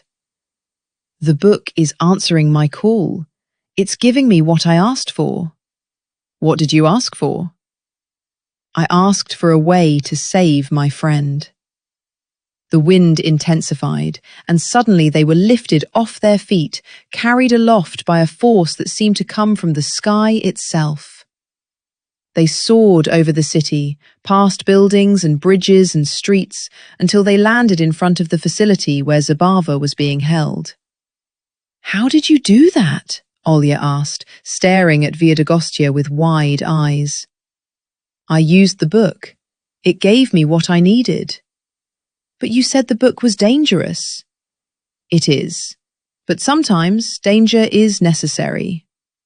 They burst into the facility, the book pulsing with power in Viedogostya's hands. The guards, caught off guard, tried to raise their disruptors, but the book protected them, deflecting the energy bursts with a shimmering barrier. "Where is she?" Viedogostya demanded, her voice echoing through the halls. Irina appeared, her expression one of pure fury. "You found the book," she said. "Good. Now give it to me." "No. First, you release my friend." "Release her? Why would I do that?" "Because if you don't, I'll destroy you. I'll destroy everything you've built. I'll make sure that no one ever remembers your name." Irina laughed. "You think you can threaten me? I've been doing this for years. I've faced worse than you." "Have you faced a witch with the Book of Veds?" The book pulsed and the lights flickered. The walls shook. The air was thick with power. "Fine," Irina said, raising her hands in surrender. "Take your friend, but I'll be back. And when I come back, I'll be ready for you." "You'll never be ready for me." Zabava was released, and the group made their way out of the facility, the book still pulsing with power in Viedogostya's hands. "Thank you," Zabava said, hugging the witch. "I knew you'd come for me." "Of course I did. That's what family does." They escaped into the night, the book's light fading as they moved away from the facility. The city of Moscow glittered around them, indifferent to the drama that had just unfolded. "What happens now?" Dobrynya asked. "Now we go home," Viedogostya said. "We find a way back to our own time, and we take the book with us, and we never speak of this again."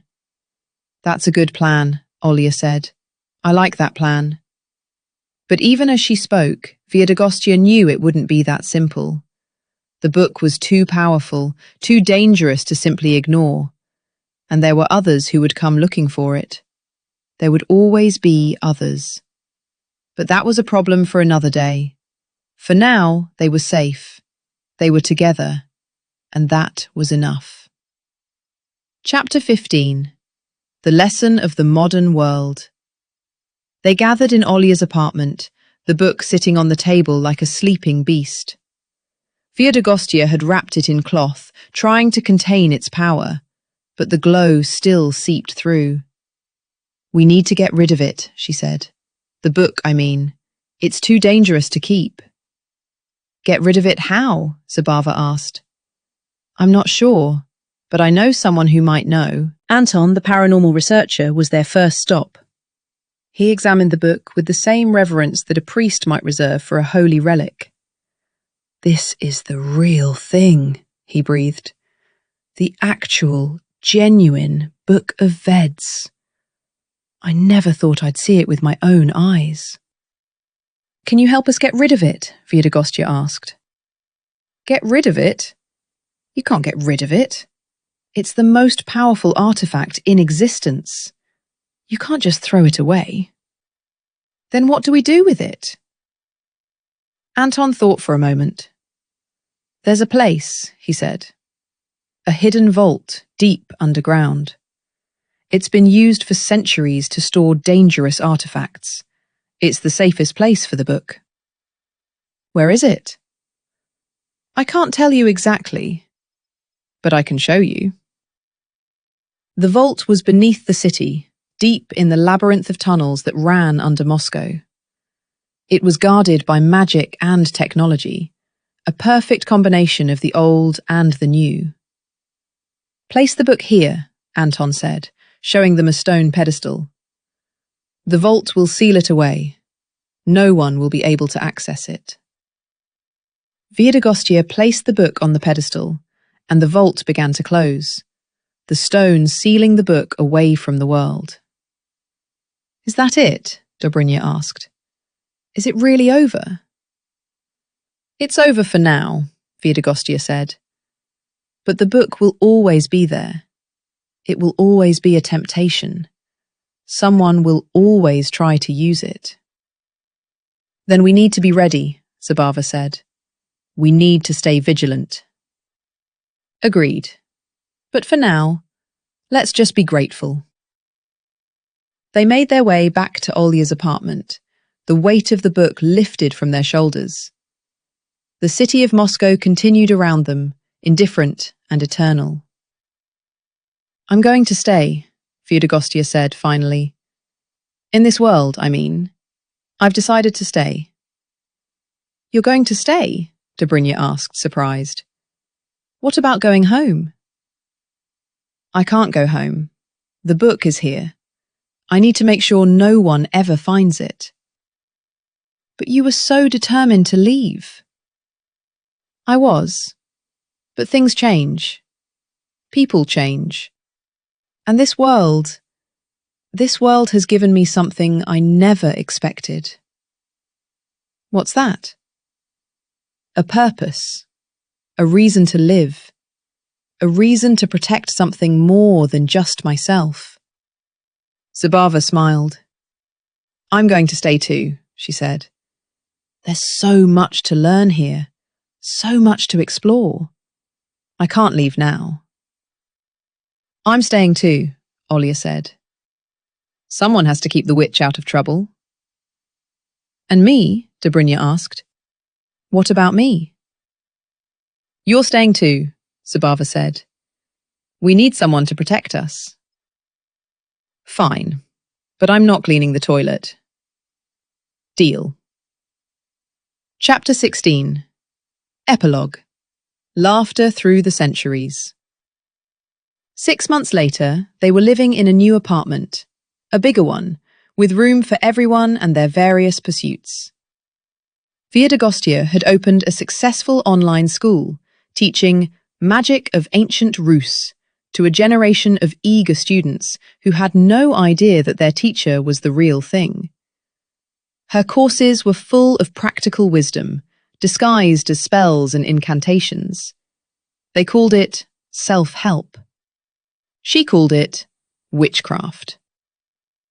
Zabava had become a successful blogger, selling her handcrafted designs on Etsy and writing about her adventures in the modern world.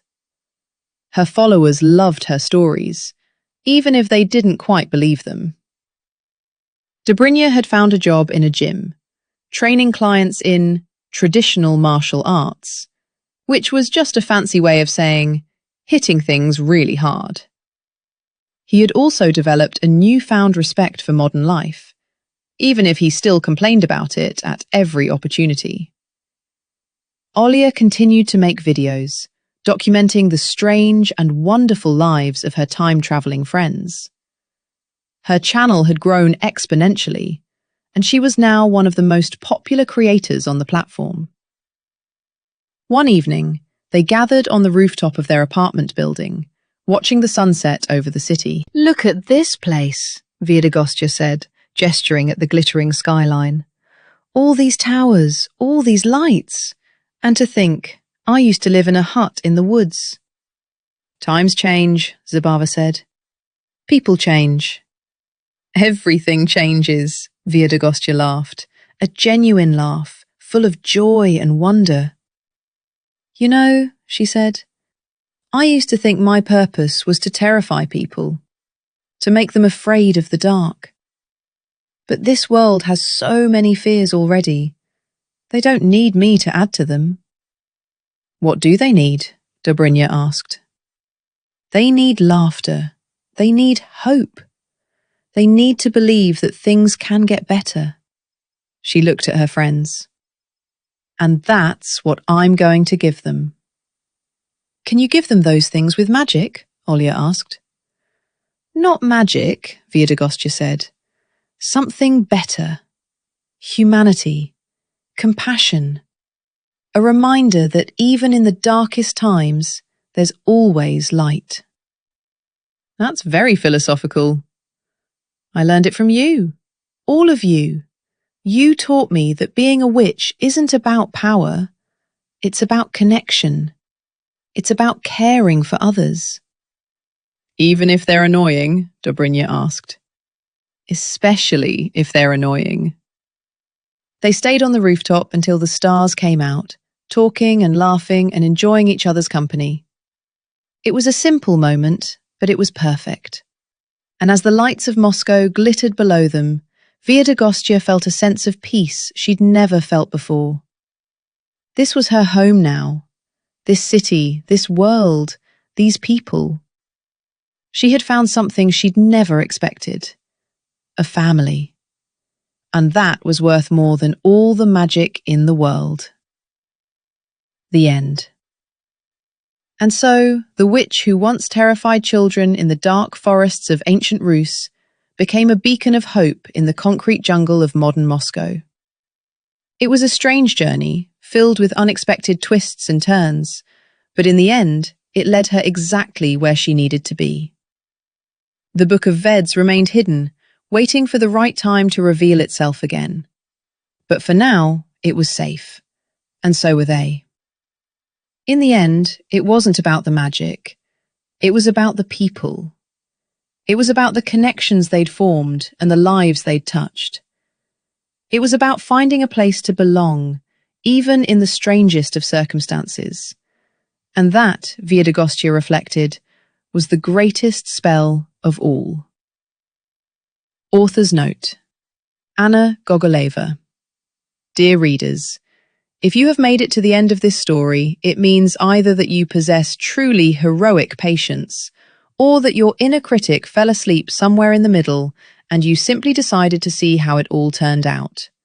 Either way, thank you. I wrote this novel not to teach you how to brew potions properly or tell a leshy from a domovoi in a city parking garage. I wanted to tell you that magic isn't in incantations or flying mortars. Magic is the ability to look at yourself from the outside and laugh. And also, the ability to admit that your picture of the world is just one of an infinite number, and it can crack like an old cauldron at the most inconvenient moment. Our heroes arrived in the 21st century with a clear set of rules. Yaga, with the conviction that the world should fear her. Dobrynya, with the belief that women need rescuing and the Domostroy. Zabava, with a cunning that proved more universal than any sword. And each of them faced the fact that their truth no longer worked. They had not just to adapt, they had to rethink themselves. What had actually changed? Not technology, not fashion, not language. What changed was the source of power. In ancient times, power was in muscles, in fear, in gold. In the modern world, it is in money, likes, information. But in truth, in both worlds, it was always in one thing: attention.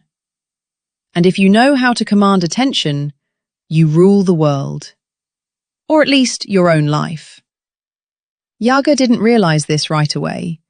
She tried to curse someone else's world, only to find that the world was already cursed far more thoroughly, by loans, deadlines, endless notifications.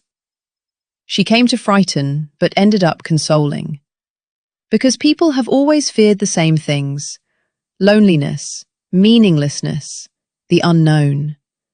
And laughter at those fears is the best medicine. Dobrynya, believe it or not, also evolved. He stopped seeing women as vessels for procreation and learned to listen. I know that sounds like a fairy tale, but the truth is that even the most entrenched patriarch can change if you hit him over the head with modernity. Figuratively speaking, of course. Zabava, she was smarter than everyone from the start. She didn't fight reality, she started using it. Because true strength isn't breaking down walls, it's finding doors in them. The irony of this novel is that we are all a little bit like ancient people in a new world. We carry our own Domostroi in our heads. We try to conjure happiness through rituals, unfriend a toxic person, wear a lucky charm, make a wish at midnight. We're still the same pagans, only our temples are shopping malls, and our gods are algorithms. But laughter saves us. Laughing at yourself is the only spell that always works. It needs no ingredients, doesn't violate safety regulations, and doesn't open interdimensional portals. It just helps us not to go mad from absurdity.